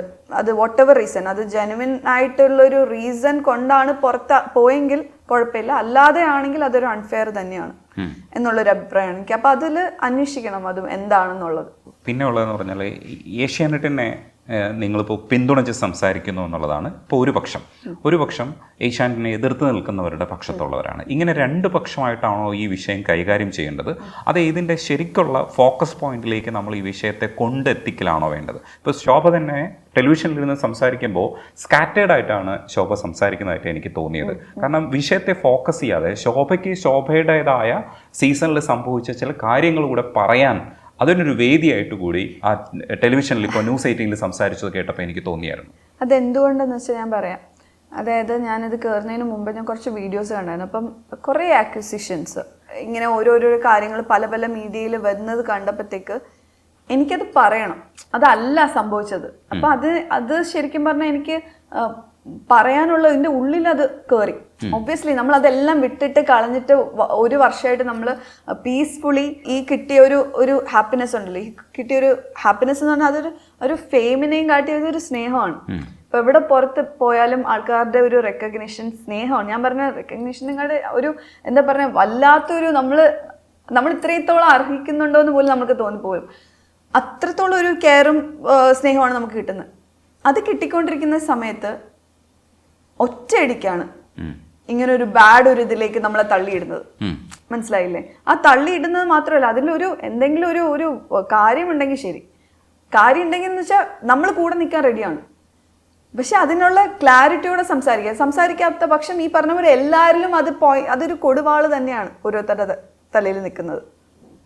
അത് കെയർ ചെയ്യാതെ ഇരിക്കാം. ഇപ്പൊ എന്നാലും എൻ്റെ സൈഡ് എനിക്ക് പറയണം എന്ന് തോന്നി.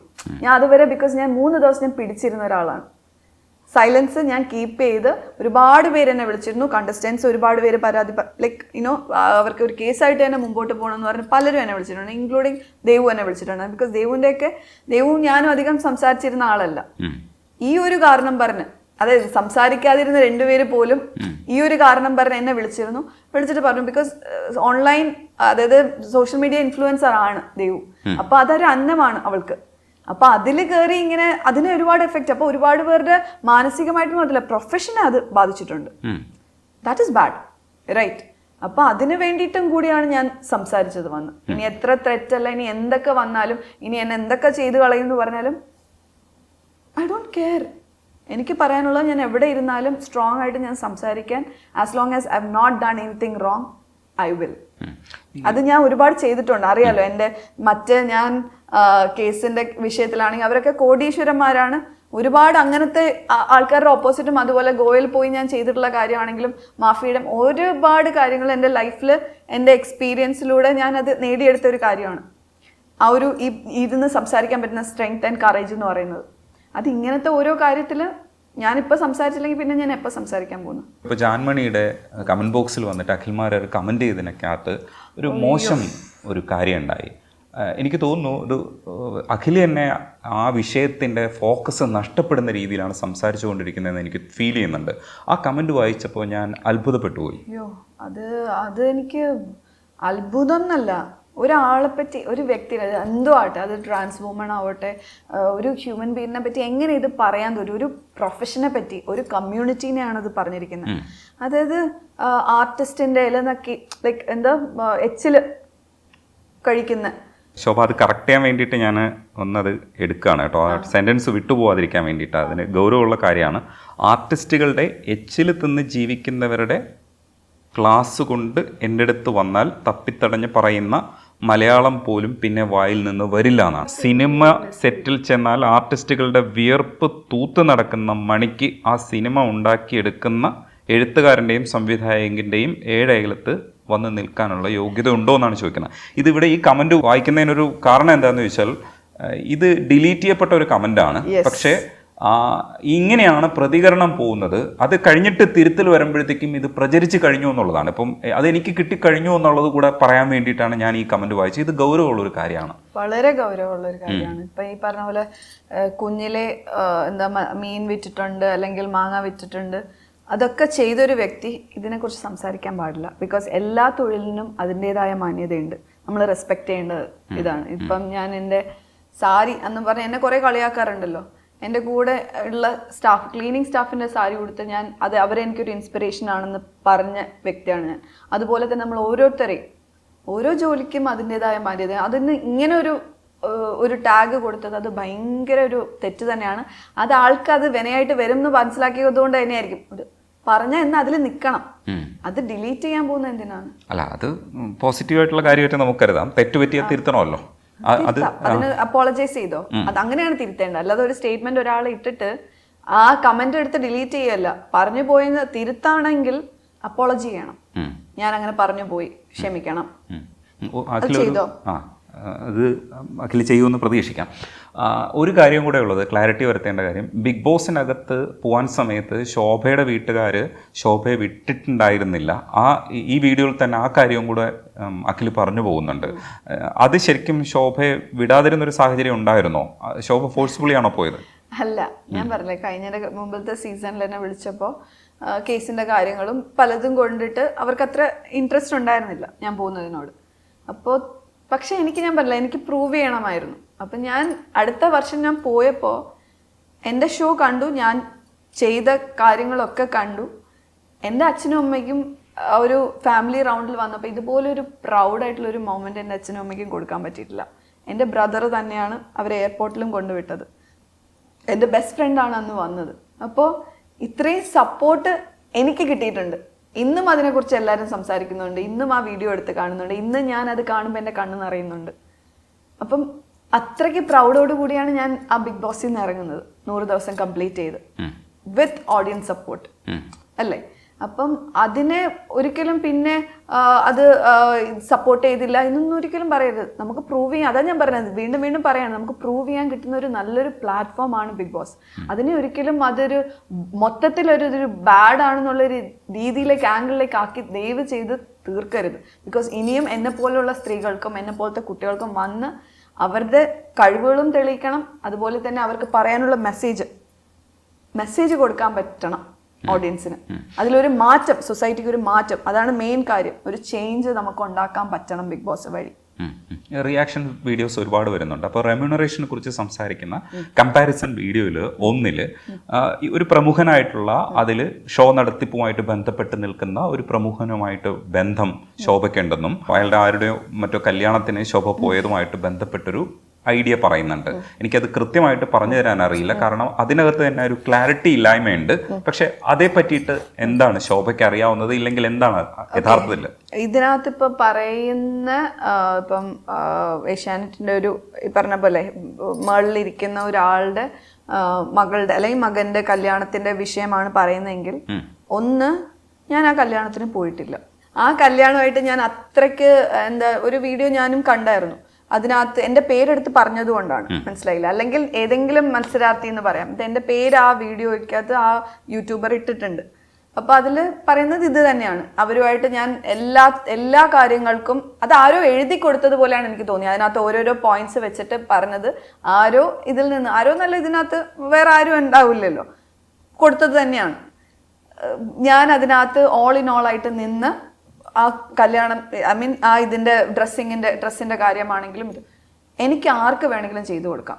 എൻ്റെ പ്രൊഫഷൻ എന്ന് പറയുന്നത് ഡിസൈനറാണ്, ഒരു ഡിസൈൻ ഹൗസാണ്. റീമ കല്ലിങ്കിൽ മുതൽ ഒത്തിരി പേരുടെ ഒരുപാട് സെലിബ്രിറ്റീസിൻ്റെ ഞാൻ ഇപ്പോഴും സ്റ്റൈലിങ് ചെയ്യുന്നുണ്ട്. എനിക്ക് ആരുടെ വേണമെങ്കിലും പോയി, പക്ഷെ ഞാനിത് ചെയ്തിട്ടില്ല എന്നുള്ളൊരു കാര്യമാണ്. ഈ പറഞ്ഞ വ്യക്തിയുടെയോ ഈ വ്യക്തിയുടെ മോളുടെയോ മോൻ്റെയോ പോയിട്ടില്ല. അങ്ങനെയാണെങ്കിൽ ഞാൻ ആ കല്യാണത്തിന് പോകും. മിക്കത് ഇപ്പൊ ഈ ഇടയ്ക്ക് തന്നെ ഞാൻ അപർണയുടെ ആണ് ലാസ്റ്റ് പോയ കല്യാണം. അപർണയുടെ കല്യാണത്തിന് ഞാൻ സാരി ഞാനല്ല ചെയ്തത്. അതേസമയം സുരേഷ് ചേട്ടൻ്റെ മോളുടേത് ഞാനാണ് ചെയ്തത്. ഓൾ ഇൻ ഓൾ ആയിട്ട് ഞാൻ അവിടെ നിന്ന് ചെയ്തിട്ടുണ്ട്. എല്ലാ കാര്യത്തിനും ഉണ്ടായിരുന്നു, ഞാനും അവിടെ ഉണ്ടായിരുന്നു. ഇദ്ദേഹത്തിന്റെ ഇതിന് ഞാൻ ചെയ്തിട്ടുണ്ടായിരുന്നെങ്കിൽ എനിക്ക് അവരുമായിട്ട് അത്രയ്ക്കത്തോളം ഒരു ബന്ധമായിരുന്നെങ്കിൽ ഞാൻ അവിടെ പോയി സദ്യ ഉണ്ടായിരുന്നു. ഒരു കല്യാണം എന്തായാലും ഞാൻ വെറുതെ വിടൂല. ചെയ്തിട്ടില്ല. അപ്പൊ പിന്നെ എന്ത് അടിസ്ഥാനത്താ, അതായത് ഇങ്ങനെയൊക്കെ ഇതാണ് ഞാൻ പറഞ്ഞ ഈ ഒരു ത്രെറ്റ് എന്ന് പറഞ്ഞില്ലേ, ഈ ത്രെറ്റ് എന്ന് പറഞ്ഞ് വരുന്നതിനകത്ത് ഇങ്ങനത്തെ ഓരോ കാര്യങ്ങളാണ് എനിക്ക് അയച്ചിട്ടുള്ളത്. അത് ഫ്ലാഷ് ചെയ്യും, ഇത് ഫ്ലാഷ് ചെയ്യും, എന്നാ കൊണ്ടുപോയോ. പിന്നെ പറഞ്ഞിട്ടുള്ളവര് ഞാൻ പറഞ്ഞുതരാം. വേറൊരു വിഷയം പറഞ്ഞിട്ടുള്ളതെന്ന് വെച്ചാൽ എന്തോ ഒരു ചാരിറ്റി ഇവന്റ് നടത്തി അതിൽ നിന്ന് തട്ടിപ്പ് നടത്തി എന്നൊക്കെ പറഞ്ഞിട്ട്. ഞാൻ ചെയ്തിട്ടുള്ള ഒരു മേജർ ഒരു ഈവെന്റ് എന്ന് പറയുന്നത് അല്ല, ഇതിൻ്റെ ഭാഗമാണ് ഞാൻ മേജറായിട്ട് ഉണ്ടായിരുന്നത്. ഒന്നെന്ന് പറയുന്നത് ഒളിമ്പിക് അസോസിയേഷൻ, അറിയാലോ, ഇത്രയും ഒരു ക്രെഡിബിലിറ്റി ഉള്ള ഒരു ഓർഗനൈസേഷനാണ്. ഒളിമ്പിക് അസോസിയേഷൻ ഒരു ഫണ്ട് റൈസർ നടത്തിയിട്ടുണ്ടായിരുന്നു. ഞാനൊരു വേൾഡ് റെക്കോർഡ് ചെയ്തിട്ടുണ്ടായിരുന്നു. മനസ്സിലായില്ലേ? എൻ്റെ ഈ ഇഷ്യൂ ഒക്കെ കഴിഞ്ഞതിന് ശേഷം ഏറ്റവും ഞാൻ പ്രൗഡായിട്ട് ഞാൻ പറയുന്ന ഒരു കാര്യമാണ്. ബിക്കോസ് ഒരുപാട് പേർക്ക് അതിൽ അവസരം കൊടുത്ത് വീട്ടിലമ്മമാർക്ക് പുറത്തിറങ്ങി വരാനും, അതുപോലെ ട്രാൻസ് വിമൻ ഉണ്ടായിരുന്നു, അതിനകത്ത് വയസ്സായവരുണ്ടായിരുന്നു, കുഞ്ഞുങ്ങളുണ്ടായിരുന്നു, ഒരുപാട് പേര് ഭാഗമായി world's biggest sustainable fashion show ഞങ്ങൾ അന്ന് ചെയ്തു. അത് ഒരാഴ്ചയുള്ള ഒരു വലിയ പരിപാടിയുടെ ഒരു ഭാഗമാണ് ഞാൻ. ആ ഒരു വലിയ ഇവന്റ് എന്ന് പറയുന്നത് അത് കനകക്കുന്നിലാണ് നടന്നത്. ആ ഒരു വലിയ ഈവന്റ് നടത്തിയത് ഒളിമ്പിക് അസോസിയേഷനാണ്. അതിന്റെ ഫണ്ട് മുഴുവനും വന്നിട്ടുള്ളത് ഒളിമ്പിക് അസോസിയേഷനിലേക്കാണ്. അതിൽ നിന്ന് 1 രൂപ പോലും നമുക്ക് ആർക്കും വന്നിട്ടില്ല. മനസ്സിലായില്ലേ? അപ്പൊ അതെങ്ങനെ അത് പറയാൻ പറ്റും എന്നുള്ളത്. പിന്നെ ഞാൻ പാർട്ടായിട്ടുള്ളത് ഫ്ലഡിന്റെ സമയത്ത് ഏറ്റവും ഫസ്റ്റ് ഇറങ്ങിയത് ഞങ്ങൾ തന്നെയാണ്. അതിനകത്ത് പ്രൗഡായിട്ട് ഞാൻ തന്നെ പറയും. അൻബോർഡ് ട്രിവാൻഡ്രം എന്ന് പറഞ്ഞൊരു കമ്മ്യൂണിറ്റി സ്റ്റാർട്ട് വാട്സാപ്പ് ഗ്രൂപ്പിൽ തുടങ്ങി. ഏറ്റവും ഫ്രണ്ടിൽ, അതായത് അന്ന് എം ജി രാജമാണിക്യം IAS, അദ്ദേഹം, പൂർണിമ, ഇന്ദ്രജിത്ത്, എല്ലാവരും കുറേ പേര് അതിൻ്റെ ഭാഗമായിട്ട്. എന്നാൽ ട്രിവാൻഡ്രത്തിൽ നിന്ന് നയിച്ചത് ഞാൻ തന്നെയാണ് ഇറങ്ങിയത്. അതിനുശേഷം ഭൂമിക ഹൗസിംഗ് പ്രോജക്റ്റിലൂടെ 10 വീടുകൾ അവിടെ കിട്ടുകയും ഇപ്പോൾ നാഷണൽ അവാർഡ് ഞങ്ങൾക്ക് കിട്ടി. ഹഡ്കോയുടെ നാഷണൽ അവാർഡ് ഇപ്പോൾ റീസെൻ്റ് ആയിട്ട് ഞങ്ങൾക്ക് കിട്ടിയാണ്, ബെസ്റ്റ് ലോ കോസ്റ്റ് ഹൗസിംഗ് പ്രോജക്റ്റിൻ്റെ ഇതിൽ. അപ്പോൾ അത്രത്തോളം നല്ലൊരു രീതിയിലാണ് അത് പൊയ്ക്കൊണ്ടിരിക്കുന്നത്. അപ്പം ഞാൻ ചെയ്യുന്ന ഓരോ പ്രവൃത്തി, ഞാൻ പറഞ്ഞില്ല, എനിക്ക് അങ്ങനെ ഒരു മോണിറ്ററി ഒരു ഇതാണെങ്കിൽ ഞാനിപ്പോൾ ഒരു ലക്ഷറി കാറിലും അല്ലെങ്കിൽ ഈ പറഞ്ഞ ബംഗ്ലാവിലും ഞാൻ ലിറ്ററലി ഞാൻ പറയുകയാണ്, അതൊക്കെ വിട്ടിട്ടാണ് ഞാൻ ജീവിക്കുന്ന ഒരു ലൈഫ്, എൻ്റെ ഫ്രീഡം, എൻ്റെ ഒരു ഹാപ്പിനെസ്സിന് വേണ്ടി ഞാൻ ജീവിക്കുന്ന ഒരു വ്യക്തിയാണ്. പ്രൗഡോടുകൂടി സെൽഫ് മെയ്ഡ് വുമൺ എന്ന് പറയുന്ന ഒരു വ്യക്തിയുടെ പുറത്താണ് ഇങ്ങനെ ഓരോ കാര്യങ്ങൾ കൊണ്ടുവരുന്നത്. അല്ല, ഇതൊരു കളക്റ്റീവ് ആയിട്ടുള്ള ഒരു സാധനം അല്ലല്ലോ, ഇത് സ്കാറ്റേർഡ് ആയിട്ട് കിടക്കുന്ന പലരും ചെയ്യുന്നതല്ലേ. എക്സാക്ട്ലി അതാണ്. അതിലൊന്നും ഒരു അതുകൊണ്ടാണ് ഞാൻ പറഞ്ഞത് ധൈര്യമായിട്ട് ഞാൻ ചാലഞ്ച് ചെയ്തത്. മനസ്സിലായി? ഞാൻ ഇവിടെ വന്ന് ധൈര്യത്തോടെ ഇരുന്ന് ഇത്രയും ത്രെറ്റ് കിട്ടിയിട്ടും ഞാൻ ഇവിടെ നിന്ന് സംസാരിക്കണമെങ്കിൽ അതിന്റെ പുറകിലെ കാര്യം എന്ന് പറഞ്ഞാൽ എനിക്ക് എന്നിലും എൻ്റെ കൂടെ നിൽക്കുന്നവരിലും ഉള്ളൊരു വിശ്വാസം തന്നെയാണ്. ഈ സോഷ്യൽ മീഡിയയുടെ അല്ലെങ്കിൽ സോഷ്യലായിട്ടുള്ള ആൾക്കാരുടെ ഒരു പൊതുവായിട്ടുള്ള നീതിയില്ലായ്മയ്ക്കെതിരെയല്ലേ ശരിക്കും സംസാരിക്കുക, അല്ലാതെ അഖിലൊരു പ്രവൃത്തി ചെയ്തു എന്നുള്ളത് കൊണ്ട് അതിനല്ലല്ലോ ഫോക്കസ് ചെയ്യുന്നത്. അത് എഫക്റ്റ് ചെയ്യപ്പെട്ടത് ആരൊക്കെയെന്നാണ് നോക്കേണ്ടത്. അതിലേക്കാണ് ഞാൻ വരുന്നത്. എന്നെപ്പോലുള്ളവരും ഇനി വരാനിരിക്കുന്നവരെയാണ് അത് എഫക്റ്റ് ചെയ്തത്. അതൊരു വലിയ കമ്മ്യൂണിറ്റീനാണ് അത് എഫക്റ്റ് ചെയ്തത് എന്നാണ് ഞാൻ പറഞ്ഞു വരുന്നത്. മനസ്സിലായില്ലേ? അപ്പം അത് ശ്രദ്ധിക്കേണ്ട ഒരു ആംഗിൾ തന്നെയാണ്. അതിനെ നമുക്ക് വെറുതെ വിടാൻ പറ്റില്ല, ചെറുതായിട്ട് കാണാനും പറ്റില്ല. മനസ്സിലായില്ലേ? അതൊരു ബാഡ് മാർക്കായിട്ട് എന്നും ഉണ്ടാവും. ഇപ്പൊ നാളെ ഞാനൊരു സിനിമ അല്ലെങ്കിൽ ഏതെങ്കിലും ഒരു ഫീൽഡ് പോവാണെങ്കിൽ അന്നും ഇത് വെച്ചിട്ട് തന്നെ ആൾക്കാർ സംസാരിക്കോ ഇല്ലയോ? ഒരു പക്ഷം ആൾക്കാർ ചിലപ്പം അത് വിശ്വസിക്കില്ലായിരിക്കും, ഒരു മെജോറിറ്റി ഓഫ് ആൾക്കാർ ചിലപ്പോൾ അത് അങ്ങനെയാണ് സൊസൈറ്റി എന്ന് പറയുന്നത്. പക്ഷെ അവിടെ ഒരു ചോദ്യം എന്ന് പറയുന്നത്, ബിഗ് ബോസിനുള്ളിൽ തന്നെ ഇപ്പോൾ അഖില് ഭാര്യ അടിക്കുന്നതുമായി ബന്ധപ്പെട്ടൊരു കമൻറ്റിൽ അന്ന് ഇടപെട്ട് സംസാരിച്ചായിരുന്നു. അത് വളരെ വൃത്തിയായിട്ട് അതിനകത്ത് കൈകാര്യം ചെയ്തിട്ടുണ്ടായിരുന്നു. പക്ഷേ ആ ആള് തന്നെ, ആ ശോഭ തന്നെ അഖിലുമായിട്ട് ചങ്ങാത്തം കൂടുകയും പിൽക്കാലഘട്ടത്തിൽ ഇത്തരത്തിലുള്ള പോയിന്റ്സിനൊക്കെ മറന്നുകൊണ്ട്, ഇല്ലെങ്കിൽ അവിടെ ഉണ്ടാക്കിയ ഭയങ്കര തരത്തിലുള്ള ഫൈറ്റൊക്കെ മറന്നുകൊണ്ട് ഒരുമിച്ച് സൗഹൃദം കൂടുകയും ചെയ്യുന്ന സമയത്ത് മറ്റൊരു സന്ദേശമായി പോവില്ലേ? അങ്ങനെ ഒരു ടെൻഷൻ ഉണ്ടായിരുന്നില്ലേ? അല്ല, ടെൻഷൻ അല്ല. അതായത് ഒരു വ്യക്തിക്ക് മാറ്റം സംഭവിക്കുന്നത് നല്ലതാണ്. ഇപ്പം അഖില തന്നെ പറഞ്ഞിട്ടുള്ള ഒരു കാര്യമാണ് അതിനകത്ത്. അതുവരെ ഒരു മെയിൽ ഷുവനിസ്റ്റ് ആയിരുന്ന ഒരാള് അവിടെ ട്രാൻസ്ജെൻഡർ അല്ലെങ്കിൽ ട്രാൻസ് കമ്മ്യൂണിറ്റിന്ന് വന്ന ഒരു ലേഡീനെ സപ്പോർട്ട് ചെയ്യുമ്പോൾ അതൊരു മാറ്റമാണ്. ആ ഒരു മാറ്റമാണെങ്കിൽ അതൊരു പോസിറ്റീവ് മാറ്റമാണ്. മാത്രമല്ല, ഒരു ക്ഷമാപണം ചെയ്ത ഒരാളാണ്. ചെയ്തത് തെറ്റായി പോയി എന്ന് പറയുമ്പോൾ നമ്മളത് ക്ഷമിച്ച് ആ ആളിൽ മാറ്റം കണ്ടു കഴിഞ്ഞാൽ അത് നല്ലതാണ്. പക്ഷെ അതിന്റെ പിന്നിൽ അതൊരു പൊളിറ്റിക്സ് ഉണ്ട് എന്നുണ്ടെങ്കിൽ അത് വേറൊരു കാര്യം. ബിക്കോസ് ഞാൻ ഇന്റർവ്യൂവിൽ കണ്ടൊരു കാര്യമാണ്, ഞാൻ എടുത്ത് പറയുക തന്നെ ചെയ്യും. അതെ, ഈവൻ ഐ ഫെൽറ്റ് ബാഡ്. അത് പറയാൻ പാടില്ല. ഇപ്പം ചിലപ്പോൾ പറയൂല, നമ്മൾ ഒരു കൈ കൊണ്ട് കൊടുക്കുന്ന മറ്റേ കൈ അറിയാൻ പാടില്ല. പക്ഷെ ഞാൻ ചിലപ്പോൾ പറഞ്ഞിട്ടുണ്ട്, നമ്മളൊരു നല്ല കാര്യം, ഒരു സോഷ്യൽ മെസ്സേജ് കൊടുക്കാൻ വേണ്ടിയിട്ടാണെങ്കിൽ ഡെഫിനറ്റ്ലി ഇപ്പം നമ്മളൊരു അരി കൊണ്ട് കൊടുക്കുന്നത്, അപ്പോൾ അത് കാണുമ്പോൾ മറ്റുള്ളവർക്കും അത് ചെയ്യാൻ തോന്നുകയാണെങ്കിൽ അത് നല്ലതാണ്. പക്ഷെ നാദിറയെ പറ്റി നാദിറ എഗൻസ്റ്റ് ആയിട്ട് സംസാരിച്ചത് കൊണ്ട് ഒരു സ്റ്റേറ്റ്മെന്റ് പറഞ്ഞിട്ടുണ്ടായിരുന്നു, ഞാൻ അവൾക്ക് പൈസ കൊടുത്തിട്ടുണ്ടായിരുന്നു, ഞാൻ ജയിക്കുകയാണെങ്കിൽ ഞാൻ പൈസ കൊടുക്കാമെന്ന് പറഞ്ഞിട്ടുണ്ടായിരുന്നു. അതിനകത്ത് വെച്ചിട്ടും ഈ പണപ്പെട്ടി എടുക്കുന്നതിന് തൊട്ട് മുമ്പായിട്ട് ഇതേ കാര്യം പറയുകയായിരുന്നു. അതെന്തിനാണെന്ന് വെച്ചാൽ അതിൻ്റെ ഒരു സൈഡിൽ പൊളിറ്റിക്സ് വേണമെങ്കിൽ നമുക്ക് നോക്കാം. ആ ട്രാൻസ് കമ്മ്യൂണിറ്റി മൊത്തത്തിൽ ഇപ്പം ഇദ്ദേഹത്തിന് സപ്പോർട്ട് വരാൻ വേണ്ടിയിട്ട്. ഇത് പേഴ്സണലായിട്ട് എൻ്റെ അടുത്ത് പറഞ്ഞ കാര്യമാണ്. ഇതിപ്പോൾ നാദിറ എന്നോട് വഴക്ക് കൂടിയാലും എനിക്ക് പ്രശ്നമില്ല. വിന്നർ ആവുകയാണെങ്കിൽ ഒരു ഷെയർ അല്ലെങ്കിൽ ഒരു സർട്ടൻ എമൗണ്ട് നാദിറയ്ക്ക് കൊടുക്കാമെന്ന് പറഞ്ഞിട്ടുണ്ടായിരുന്നു. അതായത് ആ ക്രൗഡും കൂടി അഖിലിനെ സപ്പോർട്ട് ചെയ്യാൻ വേണ്ടിയിട്ടുള്ള ഒരു സ്റ്റേറ്റ്മെന്റ് ആണത്. മനസ്സിലായില്ലേ? അവളുടെ കമ്മ്യൂണിറ്റിയും കൂടി അഖിലിനെ സപ്പോർട്ട് ചെയ്യാൻ വേണ്ടിയിട്ടുള്ള ഒരു സ്റ്റേറ്റ്മെന്റ് ആയിട്ടാണ് എനിക്കത് തോന്നിയത്. അപ്പം പുറത്തിറങ്ങിയിട്ട് ആ ഒരു സംഭവം വന്നപ്പം അഖിൽ ഈ ഒരു ഡയലോഗ് അടിച്ചിട്ടുണ്ടായിരുന്നു, മീഡിയ എടുത്ത് പറയണം എന്നുള്ളത്. അപ്പം നാദിറ പറഞ്ഞ കാര്യം, അങ്ങനെ മീഡിയ എടുത്ത് സംസാരിക്കുകയാണെങ്കിൽ എനിക്ക് ആ കാശ് വേണ്ട അഖിലേ എന്ന് പറഞ്ഞിട്ടുണ്ടായിരുന്നു. നമ്മൾ മനസ്സറിഞ്ഞ ഒരാൾക്ക് ഒരു വ്യക്തിയെ ഹെൽപ്പ് ചെയ്യുകയാണെങ്കിൽ ചെയ്തിട്ട് ആ വ്യക്തി നമ്മൾ ചെയ്ത ഒരു തെറ്റ് കണ്ടിട്ട് അത് ചൂണ്ടിക്കാട്ടുകയാണെങ്കിൽ ഇതല്ല പറയേണ്ടത്. ഇത് ഞാൻ തന്നത് കഴിച്ചിട്ട് നീ ഇത് ചെയ്തു എന്നുള്ള ഒരു ആംഗിളിൽ ഒരിക്കലും പറയരുത്. ഇത് അങ്ങനെയാണെങ്കിൽ ആരാ നന്ദികേട് കാണിച്ചത്?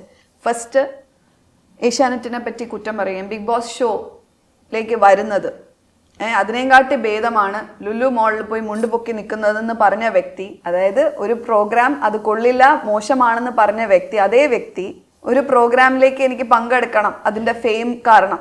എനിക്കറിയില്ലായിരുന്നു, ഞാൻ ഷോയിൽ വന്നപ്പോൾ എനിക്ക് അഖിൽ ആരാണെന്ന് അറിയില്ലായിരുന്നു. I swear upon my mother, എനിക്ക് അഖിൽ ആരാണെന്ന് വ്യക്തി എന്ന് അറിയില്ലായിരുന്നു. ഇത്രയും ലോകം മുഴുവൻ അറിഞ്ഞത് ആര് കാരണമാണ്? ഈ ഒരു ഷോ കാരണം തന്നെയാണ്. ഇതേ വ്യക്തി 1 വർഷം വരെ ഒരു അക്ഷരം വേണ്ടിയിട്ടില്ല. കോൺട്രാക്ട് കഴിഞ്ഞതും അതേ ഷോയിനെ കുറിച്ചിട്ടാണ് ഈ ഒരു കമന്റ്. നമ്മൾ ആ ഷോയുടെ ഭാഗമായിരുന്നവരാണ് എന്ന് പറഞ്ഞ് നമ്മുടെ അഭിപ്രായം, ഇങ്ങനത്തെ ബാഡ് വരുമ്പോഴത്തേക്ക്, ഇങ്ങനത്തെ അനീതി നടക്കുകയാണെങ്കിൽ ഡെഫിനറ്റ്ലി നമ്മൾ പറയണം അതിനെക്കുറിച്ച്. അതിൽ ഞാൻ ഇപ്പോഴും അത് സപ്പോർട്ട് തന്നെ ചെയ്യും. അതിനെ ഞാൻ ഒരിക്കലും അതിൽ തെറ്റ് പറയുന്നില്ല. പക്ഷെ ഇങ്ങനെ ഒരു രീതിയിൽ ആകേണ്ടിയിരുന്നില്ല പോവേണ്ടത്. അത് പറഞ്ഞു പോയപ്പോൾ ഉണ്ടാകുന്ന ടങ് സ്ലിപ്പോ അല്ലെങ്കിൽ അഖിലിന്റെ പൊതുവിലുള്ളൊരു മാനർസോ അല്ലെങ്കിൽ പറച്ചിൽ രീതിയോ ഒക്കെ ആയി കരുതിക്കൂടെ എന്നാണ് ഞാൻ ചോദിക്കുന്നത്. ആ ഒറ്റ തെറ്റ് കാരണം എത്ര പേരെയാണ് അത് എഫക്റ്റ് ചെയ്തത്, ഇൻക്ലൂഡിങ് നമ്മുടെ തസ്നി ഖാൻ ചേച്ചി വന്ന് അതിനെ കമന്റ് ചെയ്തിട്ടുണ്ടായിരുന്നു. കോമണർ ഗോപിക അതിനെക്കുറിച്ച് സംസാരിച്ചു. ഗോപികയുടെ ബ്രദറും അതിനെക്കുറിച്ച് എക്സ്പീരിയൻസിനെ കുറിച്ച് സംസാരിച്ചിട്ടുണ്ട്. ആ കുട്ടിക്ക് ഇതുവരെയായിട്ട് ഒരു ബാഡ് എക്സ്പീരിയൻസ് വന്നിട്ടില്ല. പക്ഷെ അതേസമയം നിങ്ങൾ എന്തെങ്കിലും ഉണ്ടെങ്കിൽ ഇങ്ങനെ പറയണമായിരുന്നു. ഒരു കോമണർ ആയിട്ടുള്ള ഗോപികയ്ക്ക് വരെ ഇനി കോമണറിന് വിളിക്കാൻ പറ്റില്ല, because she is celebrity now. അപ്പം എല്ലാരെയും അത് എഫക്ട് ചെയ്തിട്ടുണ്ട്. സൈലന്റ് ആയിട്ടിരുന്ന പലരും സോഷ്യൽ മീഡിയയിൽ പോലും അത്രയും ആക്റ്റീവ് ആണെന്ന് തോന്നുന്നില്ല. ഗോപിക അങ്ങനെ അല്ല, ഒരു ഇതായിട്ട് അവൾക്കൊരു പ്രൊഫഷൻ ഉണ്ട്. അപ്പം എല്ലാരെയും അത് എഫക്ട് ചെയ്തിരിക്കുകയാണ്. ഈ ത്രെട്ട് വന്നിട്ടും അതിനെ മറികടന്ന്, അത്തരം ഒരു ഭീഷണി മറികടന്ന് സംസാരിക്കാമെന്ന് തീരുമാനമെടുക്കുന്നത് എന്തുകൊണ്ടാണ്? ഇന്ന് ഞാൻ സംസാരിച്ചില്ലെങ്കിൽ വേറെ ആര് സംസാരിക്കും? ഞാൻ എനിക്ക് വേണ്ടി സംസാരിക്കണ്ടേ? ഞാൻ ഈ ഒരു ഫിയർ നമ്മൾ പലരും നമ്മളെ ഉള്ളിൽ നമ്മൾ ക്രിയേറ്റ് ചെയ്യാൻ അല്ലെങ്കിൽ തളർത്താൻ നോക്കുന്നത് ആ ഒരു ഫിയർ കൊണ്ടിട്ടിട്ടാണ്. നമ്മുടെ ഭാഗത്ത് തെറ്റില്ല, ശരിയാണെങ്കിൽ നമ്മൾ എന്തിനാ ആരെ ഭയക്കണം? എനിക്കൊരു ലൈഫേ ഉള്ളൂ. അത് ഞാനായിട്ട് തന്നെ നിന്ന്, സ്ട്രോങ് ആയിട്ട് തന്നെ നിന്ന്, ഇങ്ങനെ തന്നെ മുമ്പോട്ട് പോകണം എന്ന് തന്നെയാണ് എൻ്റെ ആഗ്രഹം. ഞാൻ ഈ ശോഭ വിശ്വനാഥ് എന്ന് പറയുന്നൊരു ലേഡി, എൻ്റെ പേഴ്സണലായിട്ട് എന്നെ വിളിച്ച് പലരും പറയാറുണ്ട്, ഒരു ഇൻസ്പിറേഷൻ ചേച്ചി, എന്നിൽ ഒരു മാറ്റം ഉണ്ടാക്കിയിട്ടുണ്ട്, അല്ലെങ്കിൽ ഞാൻ സ്ട്രോങ് ആയിട്ട് ഞാൻ നിൽക്കാൻ തുടങ്ങിയിട്ടുണ്ടെന്ന് പറഞ്ഞാൽ ഞാൻ ഇവിടെ തളർന്നു പോയാൽ അവർക്കൊക്കെ ഒരു റോങ് മെസ്സേജാണ് ഞാൻ കൊടുക്കുന്നത്. അത് കൊടുക്കാൻ ഞാൻ ആഗ്രഹിക്കുന്നില്ല. ഇന്ന് ഞാൻ വന്ന് സംസാരിക്കുമെങ്കിൽ അത് നാളെ ഇനി എന്ത് വന്നു, എനിക്കിതിൻ്റെ കോൺസിക്വൻസ് അറിയാം. ഇന്നലെ മുതലേ എൻ്റെ ലൈവ് ഇൻ്റർവ്യൂ കഴിഞ്ഞത് മുതലേ നേരത്തെ 3 ദിവസം ഞാൻ അനുഭവിച്ച സൈബർ അറ്റാക്ക് അല്ല ഞാനിപ്പോൾ അനുഭവിക്കുന്നത്. ഈ PR അറിയാമല്ലോ, അത്രമാത്രം സ്ട്രോങ് PR കാണുമായിരിക്കും. അമ്മാതിരി ഇതാണ് എന്നെ ഇത് ചെയ്തിരിക്കുന്നത്. എന്നെ പലരും വിളിക്കുന്നുണ്ട്, എനിക്ക് പല രീതിയിലുള്ള ഇതും വരുന്നുണ്ട്. പക്ഷെ ഐ ഡോണ്ട് കെയർ. എന്നെ അത് ബാധിക്കുന്നില്ല, ബാധിക്കാനും പോകുന്നില്ല. എവിടെ വേണമെങ്കിലും ഞാൻ എന്ത് വേണമെങ്കിലും ചാലഞ്ച് ചെയ്യാൻ ഞാൻ റെഡിയാണ്. ഏത് രീതിയിൽ വേണമെങ്കിലും കൊണ്ടുവന്നോട്ടെ. കുറേ അക്യൂസേഷൻസ് ഇനിയും കൊണ്ടുവരുമായിരിക്കും. എന്നെ ബ്ലാക്ക് മാർക്ക് ചെയ്യാൻ നോക്കുമായിരിക്കും, എന്നെ സ്ലട്ട് ഷെയിം ചെയ്യാൻ നോക്കുമായിരിക്കും. നീ അവൾ അങ്ങനെയാണെന്ന് പറയാൻ നോക്കുമായിരിക്കും. ഇവളിവിടെ വന്നിരുന്ന് സംസാരിച്ചത്, അല്ലെങ്കിൽ അവരുടെ വക്താവാണെന്ന് പറയും. I don't care. ബിക്കോസ് ഞാൻ ആരുടെയും വകയ്ക്കല്ല ഞാൻ ജീവിക്കുന്നത്. ഞാൻ അധ്വാനിച്ച് പ്രൗഡായിട്ട് എൻ്റെ കാര്യവും ഞാൻ നോക്കി, എൻ്റെ കൂടെ ഉള്ളവരെയും നോക്കി ഞാൻ ജീവിക്കുന്ന ഒരു സ്ട്രോങ് വനിത തന്നെയാണ്, പ്രൗഡ് അയൺ ലേഡി തന്നെയാണ് എന്ന് ഞാൻ വീണ്ടും തെളിയിക്കും. തീർച്ചയായിട്ടും അതെ, ബിഗ് ബോസിൽ തെളിയിച്ചതാണ്. ഈ സോഫ്റ്റ് ആയിട്ടുള്ളൊരു കാര്യം ചോദിച്ചാൽ, നിങ്ങൾ ഭയങ്കര രസമായിട്ടായിരുന്നു ബിഗ് ബോസിനകത്ത് ഒരുങ്ങിയൊക്കെ നടക്കുന്നത്. ഞാൻ അതിനെക്കുറിച്ച് ഈ അടുത്ത് ജാൻമണി വന്നപ്പോഴും പറഞ്ഞിട്ടുണ്ടായിരുന്നു. ഡ്രസ്സൊക്കെ സെലക്ട് ചെയ്യുമ്പോഴൊക്കെ സിംപ്ലിസിറ്റി എന്ന് പറയുന്ന ഒരു ആശയത്തെയാണ് അതിനകത്ത് കമ്മ്യൂണിക്കേറ്റ് ചെയ്യാൻ ശ്രമിച്ചത്. പക്ഷേ ഈ സിംപ്ലിസിറ്റി ഒരുപാട് ചിലവുള്ള പരിപാടിയാണോ? ഡിപ്പെൻസ്, നമ്മൾ എങ്ങനെ അതിനെ ക്യാരി ചെയ്യുന്നു എന്ന് പറഞ്ഞാൽ. ഇപ്പൊ നമുക്കൊരു അതിനകത്തൊക്കെ ഞാൻ 500 രൂപയുടെ സാരി കൊടുത്തിട്ടുണ്ട്. അപ്പം അതിനെ നമ്മൾ എങ്ങനെ ക്യാരി ചെയ്യുന്നു, അത് നമ്മുടെ കോൺഫിഡൻസ് ആണ് പുറത്ത് കൊണ്ടുവരേണ്ടത്. അല്ലെങ്കിൽ ഒരു 1,00,000 രൂപയുടെ സാരി എങ്ങനെയെങ്കിലും ക്യാരി ചെയ്ത് കഴിഞ്ഞാൽ അതിനൊരു എലിഗൻസ്, ഒരു ഇതുണ്ടാവില്ല. ഉള്ളിൽ സന്തോഷവും ഉള്ളിൽ ആ ഒരു ഇതുണ്ടെങ്കിൽ, ആ ഒരു പ്രൗഡ് ഫീലിംഗ് ഉണ്ടെങ്കിൽ അത് പുറത്തേക്ക് വരും. ആ ഒരു കോൺഫിഡൻസ് ആയിട്ട് എനിക്ക് ആ കോൺഫിഡൻസ് എല്ലാം എനിക്ക് തരുന്നത് എൻ്റെ ഫിനാൻഷ്യൽ ഇൻഡിപെൻഡൻസ് തന്നെയാണ്. അപ്പം എന്നത്തോളം എനിക്ക് ഒറ്റയ്ക്ക് സ്വന്തം കാലിൽ നിന്ന് 1 രൂപയെങ്കിലും എനിക്ക് ഉണ്ടാക്കാൻ പറ്റും, അത്രത്തോളം കാലം ഈ ഒരു ഇതുണ്ടാവും. അപ്പം അത് തന്നെയാണ് എനിക്ക് കുട്ടികളുടെ അടുത്തും പറയാനുള്ളത്, എല്ലാവരോടും പറയാനുള്ളത്. ആർക്കും വേണ്ടിയിട്ട് ആ ഒരു ഫ്രീഡം നമുക്ക് കിട്ടുന്ന ആ ഒരു ഫ്രീഡവും, നമുക്ക് ആ കോൺഫിഡൻസും, ഒരു സെൽഫ് റെസ്പെക്റ്റും, മറ്റുള്ളവർ നമുക്ക് തരേണ്ട ഒരു റെസ്പെക്റ്റും ആ ഒരു ഫിനാൻഷ്യൽ ഇൻഡിപെൻഡൻസ് തന്നെയാണ്. അത് അധ്വാനിച്ച് തന്നെ ഉണ്ടാക്കണം. മനസ്സിലായില്ല? അത് നമുക്ക് ഏത് രീതിക്ക് വേണമെങ്കിലും ഉണ്ടാക്കാം. പക്ഷെ അങ്ങനെയല്ല, അത് ലൈഫിലൊരു മീനിങ്ങും ഉണ്ടാവണം. ഇപ്പം ഞാൻ ചെയ്യുന്നത് ഒരു വെറും ഒരു ഓൺട്രപ്രനർ അല്ല, സോഷ്യൽ ഓൺട്രപ്രനർഷിപ്പ് ഞാൻ എപ്പോഴും എടുത്ത് പറയാൻ കാര്യം അതാണ്. ഇപ്പം നമ്മൾ വരുന്നതും കൂടെ നമ്മുടെ കൂടെ ഉള്ളവരെയും വളർത്തണം, അല്ലെങ്കിൽ ചെയ്യുന്നതിന് ഓരോന്നിനും ഓരോ മീനിങ് ഉണ്ട്. മനസ്സിലായില്ലേ?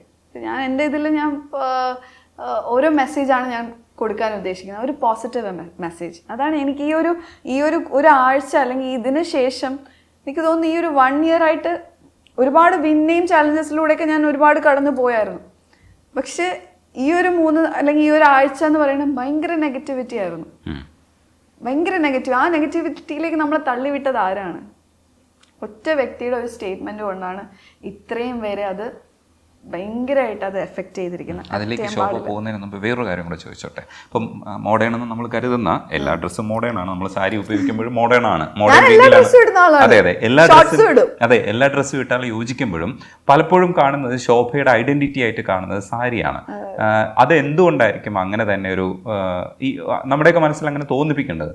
ശോഭയ്ക്ക് ആ സാരി കൊള്ളാം എന്ന് തോന്നിപ്പിക്കുന്നതിന്റെ ഒരു പിന്നില് അതിന്റെ എന്തോ ഒരു സൈക്കോളജി ഉണ്ട്. അത് എവിടെ നിന്നാണ് ഇങ്ങനെ പഠിച്ചു വെച്ചതല്ല. ലൈഫിൽ ഞാൻ ഓരോ കാര്യങ്ങൾ ചെയ്യുന്നതും സിറ്റുവേഷൻസ് എൻ്റെ ഒരു റിയാക്ഷനാണ്. അപ്പം പ്രോബ്ലത്തിനുള്ള ഒരു സൊല്യൂഷനും ഒരു റിയാക്ഷനുമാണ്. ഞാൻ പെട്ടെന്ന് ഞാൻ പറയില്ലേ, കൈത്തറി ഒരു ഫാമിലിയിലേക്കാണ്. അതുപോലെ തന്നെ എങ്ങനെ നമുക്ക് അതിനെ സപ്പോർട്ട് ചെയ്യാം, അല്ലെങ്കിൽ ആ നെയ്ത്തുകാരെ എങ്ങനെ നമുക്ക് സപ്പോർട്ട് ചെയ്യാന്ന് പറഞ്ഞാൽ ഞാൻ ആദ്യം കൊടുത്ത് അതിൻ്റെ ഒരു അംബാസിഡറായി തുടങ്ങണം. ഇപ്പം തന്നെ ഞാൻ ഡൗൺ ആകുമ്പോഴൊക്കെ ഞാൻ സ്റ്റോറിൽ ഞാൻ യാദൃശികമായിട്ട് പോയപ്പോഴത്തേക്ക് ഒരു കസ്റ്റമർ പാലക്കാടിൽ നിന്ന് അവർ വന്നിട്ടുണ്ട്, അമ്പലം തൊഴാൻ വന്നവരാണ്. അവർ വന്നിട്ടുണ്ടായിരുന്നു മക്കളെയും കൊണ്ട്. അവർ ഉടനെ തന്നെ ചെയ്തത് പാലക്കാടുള്ള അവരുടെ എല്ലാ റിലേറ്റീവ്സ്, എനിക്കൊരു 5 റിലേറ്റീവ്സിനെ അവർ വീഡിയോ കോൾ ചെയ്തിട്ടുണ്ടാവും. എന്നിട്ട് ഞാനാണ് ആദ്യം കാണുന്നത്.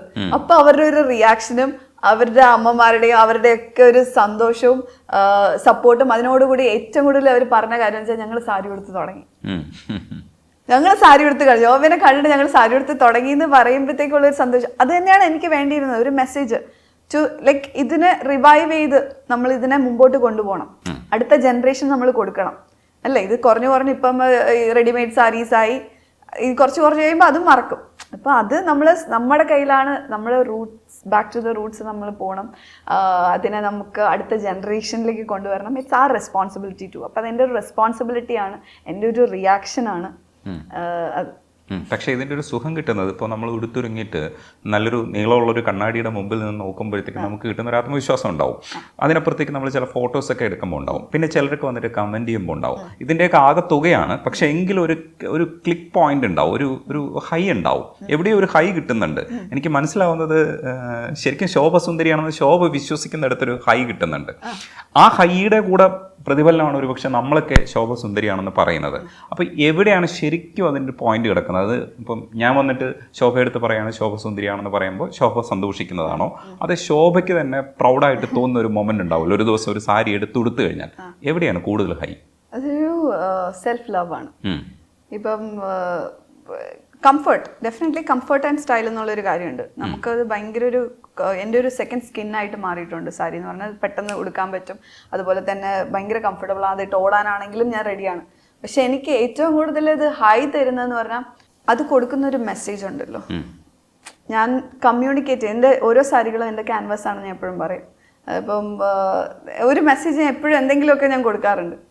അപ്പം അത് കൊടുത്ത് അവരിലേക്ക് അത് കണക്ട് ചെയ്ത് എത്തി ഒരു മാറ്റം അവരിൽ ഉണ്ടാക്കുന്നു എന്നുള്ള ഒരു ഹൈ ആണ് എനിക്ക് ഏറ്റവും കൂടുതൽ കിട്ടുന്നത്.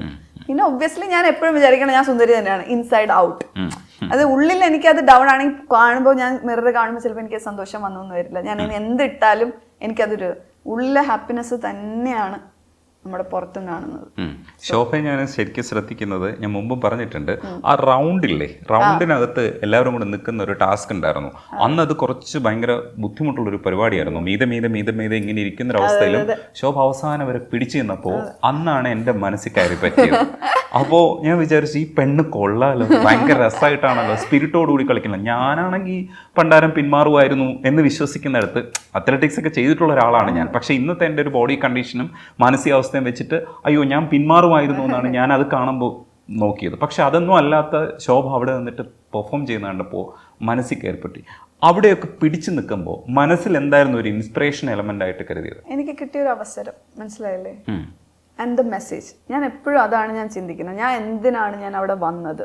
ആ ഒരു ഫോക്കസ് എനിക്ക് തോന്നുന്നു. ഞാൻ വന്ന് കാല് കുത്തിയ മുതൽ ഇറങ്ങുന്നത് വരെ എനിക്ക് ആ ഒരു ഫോക്കസ് ഉണ്ടായിരുന്നു. ഞാൻ ഒരു സെക്കൻഡ് പോലും ഞാൻ നഷ്ടപ്പെടുത്തിയിട്ടില്ല. ഞാൻ പറഞ്ഞില്ല, അവിടെ കൂട്ടുകൂടാനോ ഞാൻ അവിടെ ഇത് ചെയ്യാനോ ഫാമിലി ഉണ്ടാക്കാനോ ഒന്നും അല്ല പോയത്.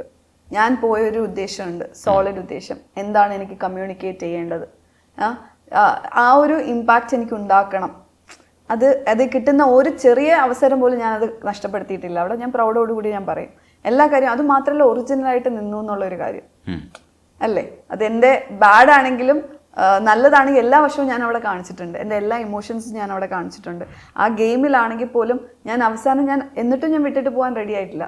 അവസാനം എല്ലാവരും കൂടി പറഞ്ഞിട്ടാണ് ഞാൻ അവിടെ അത്രയ്ക്ക് എന്നെ അവർ രണ്ടുപേരും കൂടി നിന്ന് പിന്നെ ഇനി എനിക്കൊരു എന്നാലും ഞാൻ വിടില്ല എന്ന് പറഞ്ഞ് പിന്നെയും ഞാൻ വീണ്ടും പോയതാണ്. But I felt good that പുറത്തിറങ്ങിയപ്പോഴത്തേക്ക് ഞാൻ എന്നിട്ടും ആ ഗെയിം കഴിഞ്ഞപ്പോൾ അവന് ഷേക്കൻഡ് കൊടുത്തിട്ടുണ്ടായിരുന്നു. അവിടെ എല്ലാം തീരെയാണ്. അത് ഓരോ ഗെയിം കളിക്കുമ്പോഴത്തേക്ക് എന്നാൽ ആ ഒരു സ്പിരിറ്റോട് കൂടി തന്നെയാണ് എല്ലാവരും കളിക്കുന്നത്. എനിക്ക് കുറച്ച് കൂടുതൽ ഗെയിം സ്പിരിറ്റ് ഉണ്ടെന്നേ ഉള്ളൂ. പക്ഷെ because I was very much like ആ ഒരു അവസരം എനിക്ക് പ്രോപ്പറായിട്ട് എനിക്കത് യൂസ് ചെയ്യണം എന്ന് എനിക്ക് തോന്നി. ഞാനത് യൂസ് ചെയ്യുകയും ചെയ്തു എന്നാണ് എൻ്റെ ഒരു വിശ്വാസം. ഇപ്പോൾ നമ്മൾ ഗൗരവമുള്ളൊരു വിഷയം സംസാരിക്കുകയാണ്. അതിൻ്റെ ഫോക്കസ് പോയിന്റ് നഷ്ടപ്പെടാതിരിക്കുക എന്നുള്ളതാണ് നമ്മുടെ ഈ ഡിസ്കഷൻ്റെ പോയിന്റ് എന്നാണ് ഞാൻ കരുതുന്നത്. അതിൻ്റെ ഫോക്കസ് പോയിന്റ് മാറിപ്പോകരുത്. ചില കാര്യങ്ങളെ നമ്മൾ അഡ്രസ്സ് ചെയ്യേണ്ടതുണ്ട്. ഏഷ്യാനെറ്റിനുള്ളിൽ നിന്ന് അങ്ങനെ ഒരു അന്വേഷണം വരികയാണെങ്കിൽ അത് കുറച്ചുകൂടെ നല്ലതായിരിക്കും എന്ന് ശോഭയും കരുതുന്നില്ലേ? ഡെഫിനറ്റ്ലി കരുതുന്നുണ്ട്. അത് അങ്ങനെ ഒരു കാര്യം വരികയാണെങ്കിൽ എന്തായാലും അത് ഏഷ്യാനെറ്റിനകത്ത് മാത്രമല്ല, എൻ്റെ മോൾ ഷൈൻ ആണെങ്കിൽ, ബിക്കോസ് ഏഷ്യാനെറ്റ് മാത്രമല്ല എൻ്റെ പാർട്ടി. അതെ. അപ്പോൾ ഇത് 3 പേരും അതിനകത്ത് ഡെഫിനറ്റ്ലി ഒരു അന്വേഷണം ഉണ്ടാവണം. അതാരാണെന്ന് കണ്ടുപിടിക്കണം. Action should be taken legally also. അപ്പം അതിൻ്റെ കൂടെ തന്നെ വിക്ടിംസ് വരികയാണെങ്കിൽ സ്ട്രോങ് ആയിട്ട് തന്നെ നിൽക്കുകയും വേണം ടിൽ ദി എൻഡ്. അതിന് എന്തെങ്കിലും സപ്പോർട്ട് വേണമെങ്കിൽ അത് 100 ജെന്യുവൻ. ഞാൻ ഇപ്പോഴും എടുത്തെടുത്ത് പറയും, ഇന്നലെയും ഞാൻ ചാനലിൽ അത് തന്നെയാണ് പറഞ്ഞത്, ഞാൻ നിൽക്കാൻ റെഡിയാണ്. അതുകൊണ്ടാണ് ഞാൻ പറഞ്ഞത് പേരുകൾ എടുത്ത് പറയൂന്ന് ഞാൻ പറഞ്ഞത്. മനസ്സിലായില്ല? അത് ഒരു സപ്പോർട്ട് കൊടുത്തതാണ്. ഒരിക്കലും അതൊരു ബാഡായിട്ട് അതിനെ വേറൊരു ആംഗിളിലേക്ക് കൊണ്ടുപോകരുത്. അത് ജെന്യുവനായിട്ട് തന്നെ പറഞ്ഞാണ്. ബിക്കോസ് നമ്മളും അതിൻ്റെ ഒരു പാർട്ടായിട്ടുള്ള, ആ ഷോയുടെ ഒരു പാർട്ടാണ് വെരി മച്ച്. നമ്മൾ ഇരിക്കത്തോളം കാലം ആ ഒരു ഇതിൻ്റെ പാർട്ട് തന്നെയാണ്. ടാഗ് ബിഗ് ബോസിൽ വന്നൊരു കണ്ടസ്റ്റന്റ് ശോഭ എന്നുള്ളൊരു ഇതാണ് ഇപ്പം എന്നെ അറിയപ്പെടുന്നത് അല്ലേ. അതിൽ ഓരോരുത്തരും വന്നവരിൽ ടാഗ് എന്ന് പറഞ്ഞാൽ ബിഗ് ബോസ് ആണ്. നമുക്കത് തന്നൊരു ഇതിനെപ്പറ്റി ഒരിക്കലും നമ്മൾ മറക്കരുത്. വന്ന വഴി ഒരിക്കലും നമ്മൾ മറക്കാൻ പാടില്ല. എന്ന് പറഞ്ഞ ഒരു തെറ്റ് ചെയ്ത് കഴിഞ്ഞാൽ അതിനെല്ലാം ഏറ്റെടുക്കുക, അതും പാടില്ല. പക്ഷെ എന്നാൽ ഇന്നസെൻ്റ് ആൾക്കാർ ശിക്ഷിക്കപ്പെടുകയും ചെയ്യരുത്. പറഞ്ഞില്ലേ, നമ്മൾ എത്രയോ കുറ്റവാളികൾ രക്ഷപ്പെട്ടാലും ഒരു ഇന്നസെൻ്റ് ആൾ പോലും ശിക്ഷിക്കപ്പെടരുത് എന്ന് പറയുന്നത് പോലെ ഇതിനകത്ത് ഒരുപാട് ഇന്നസെൻ്റ് ആയിട്ടുള്ളവരാണ് ഈ ഒരു ആഴ്ചയായിട്ട് അനുഭവിച്ചുകൊണ്ടിരിക്കുന്നത്. അതിന് എത്ര കാലം പോകുന്ന പോലും നമുക്കറിയത്തില്ല ഈ ഒറ്റ ഒരു ഇത് കാരണം. അപ്പോൾ തീർച്ചയായിട്ടും അതിൻ്റെ ഫോക്കസ് പോയിന്റ് നഷ്ടപ്പെടാതെ ഈ ഡിസ്കഷൻസ് മുന്നോട്ട് പോയിട്ട് ഒരു പരിഹാരം ഉണ്ടാവട്ടെ എന്ന് നമുക്ക് വിചാരിക്കാം. എന്തായാലും സംസാരിക്കാൻ കഴിഞ്ഞാൽ നന്ദിയുണ്ട്. Thank you so much. നല്ലൊരു ഇന്റർവ്യൂ ആയിരുന്നു. നന്ദി. Thank you.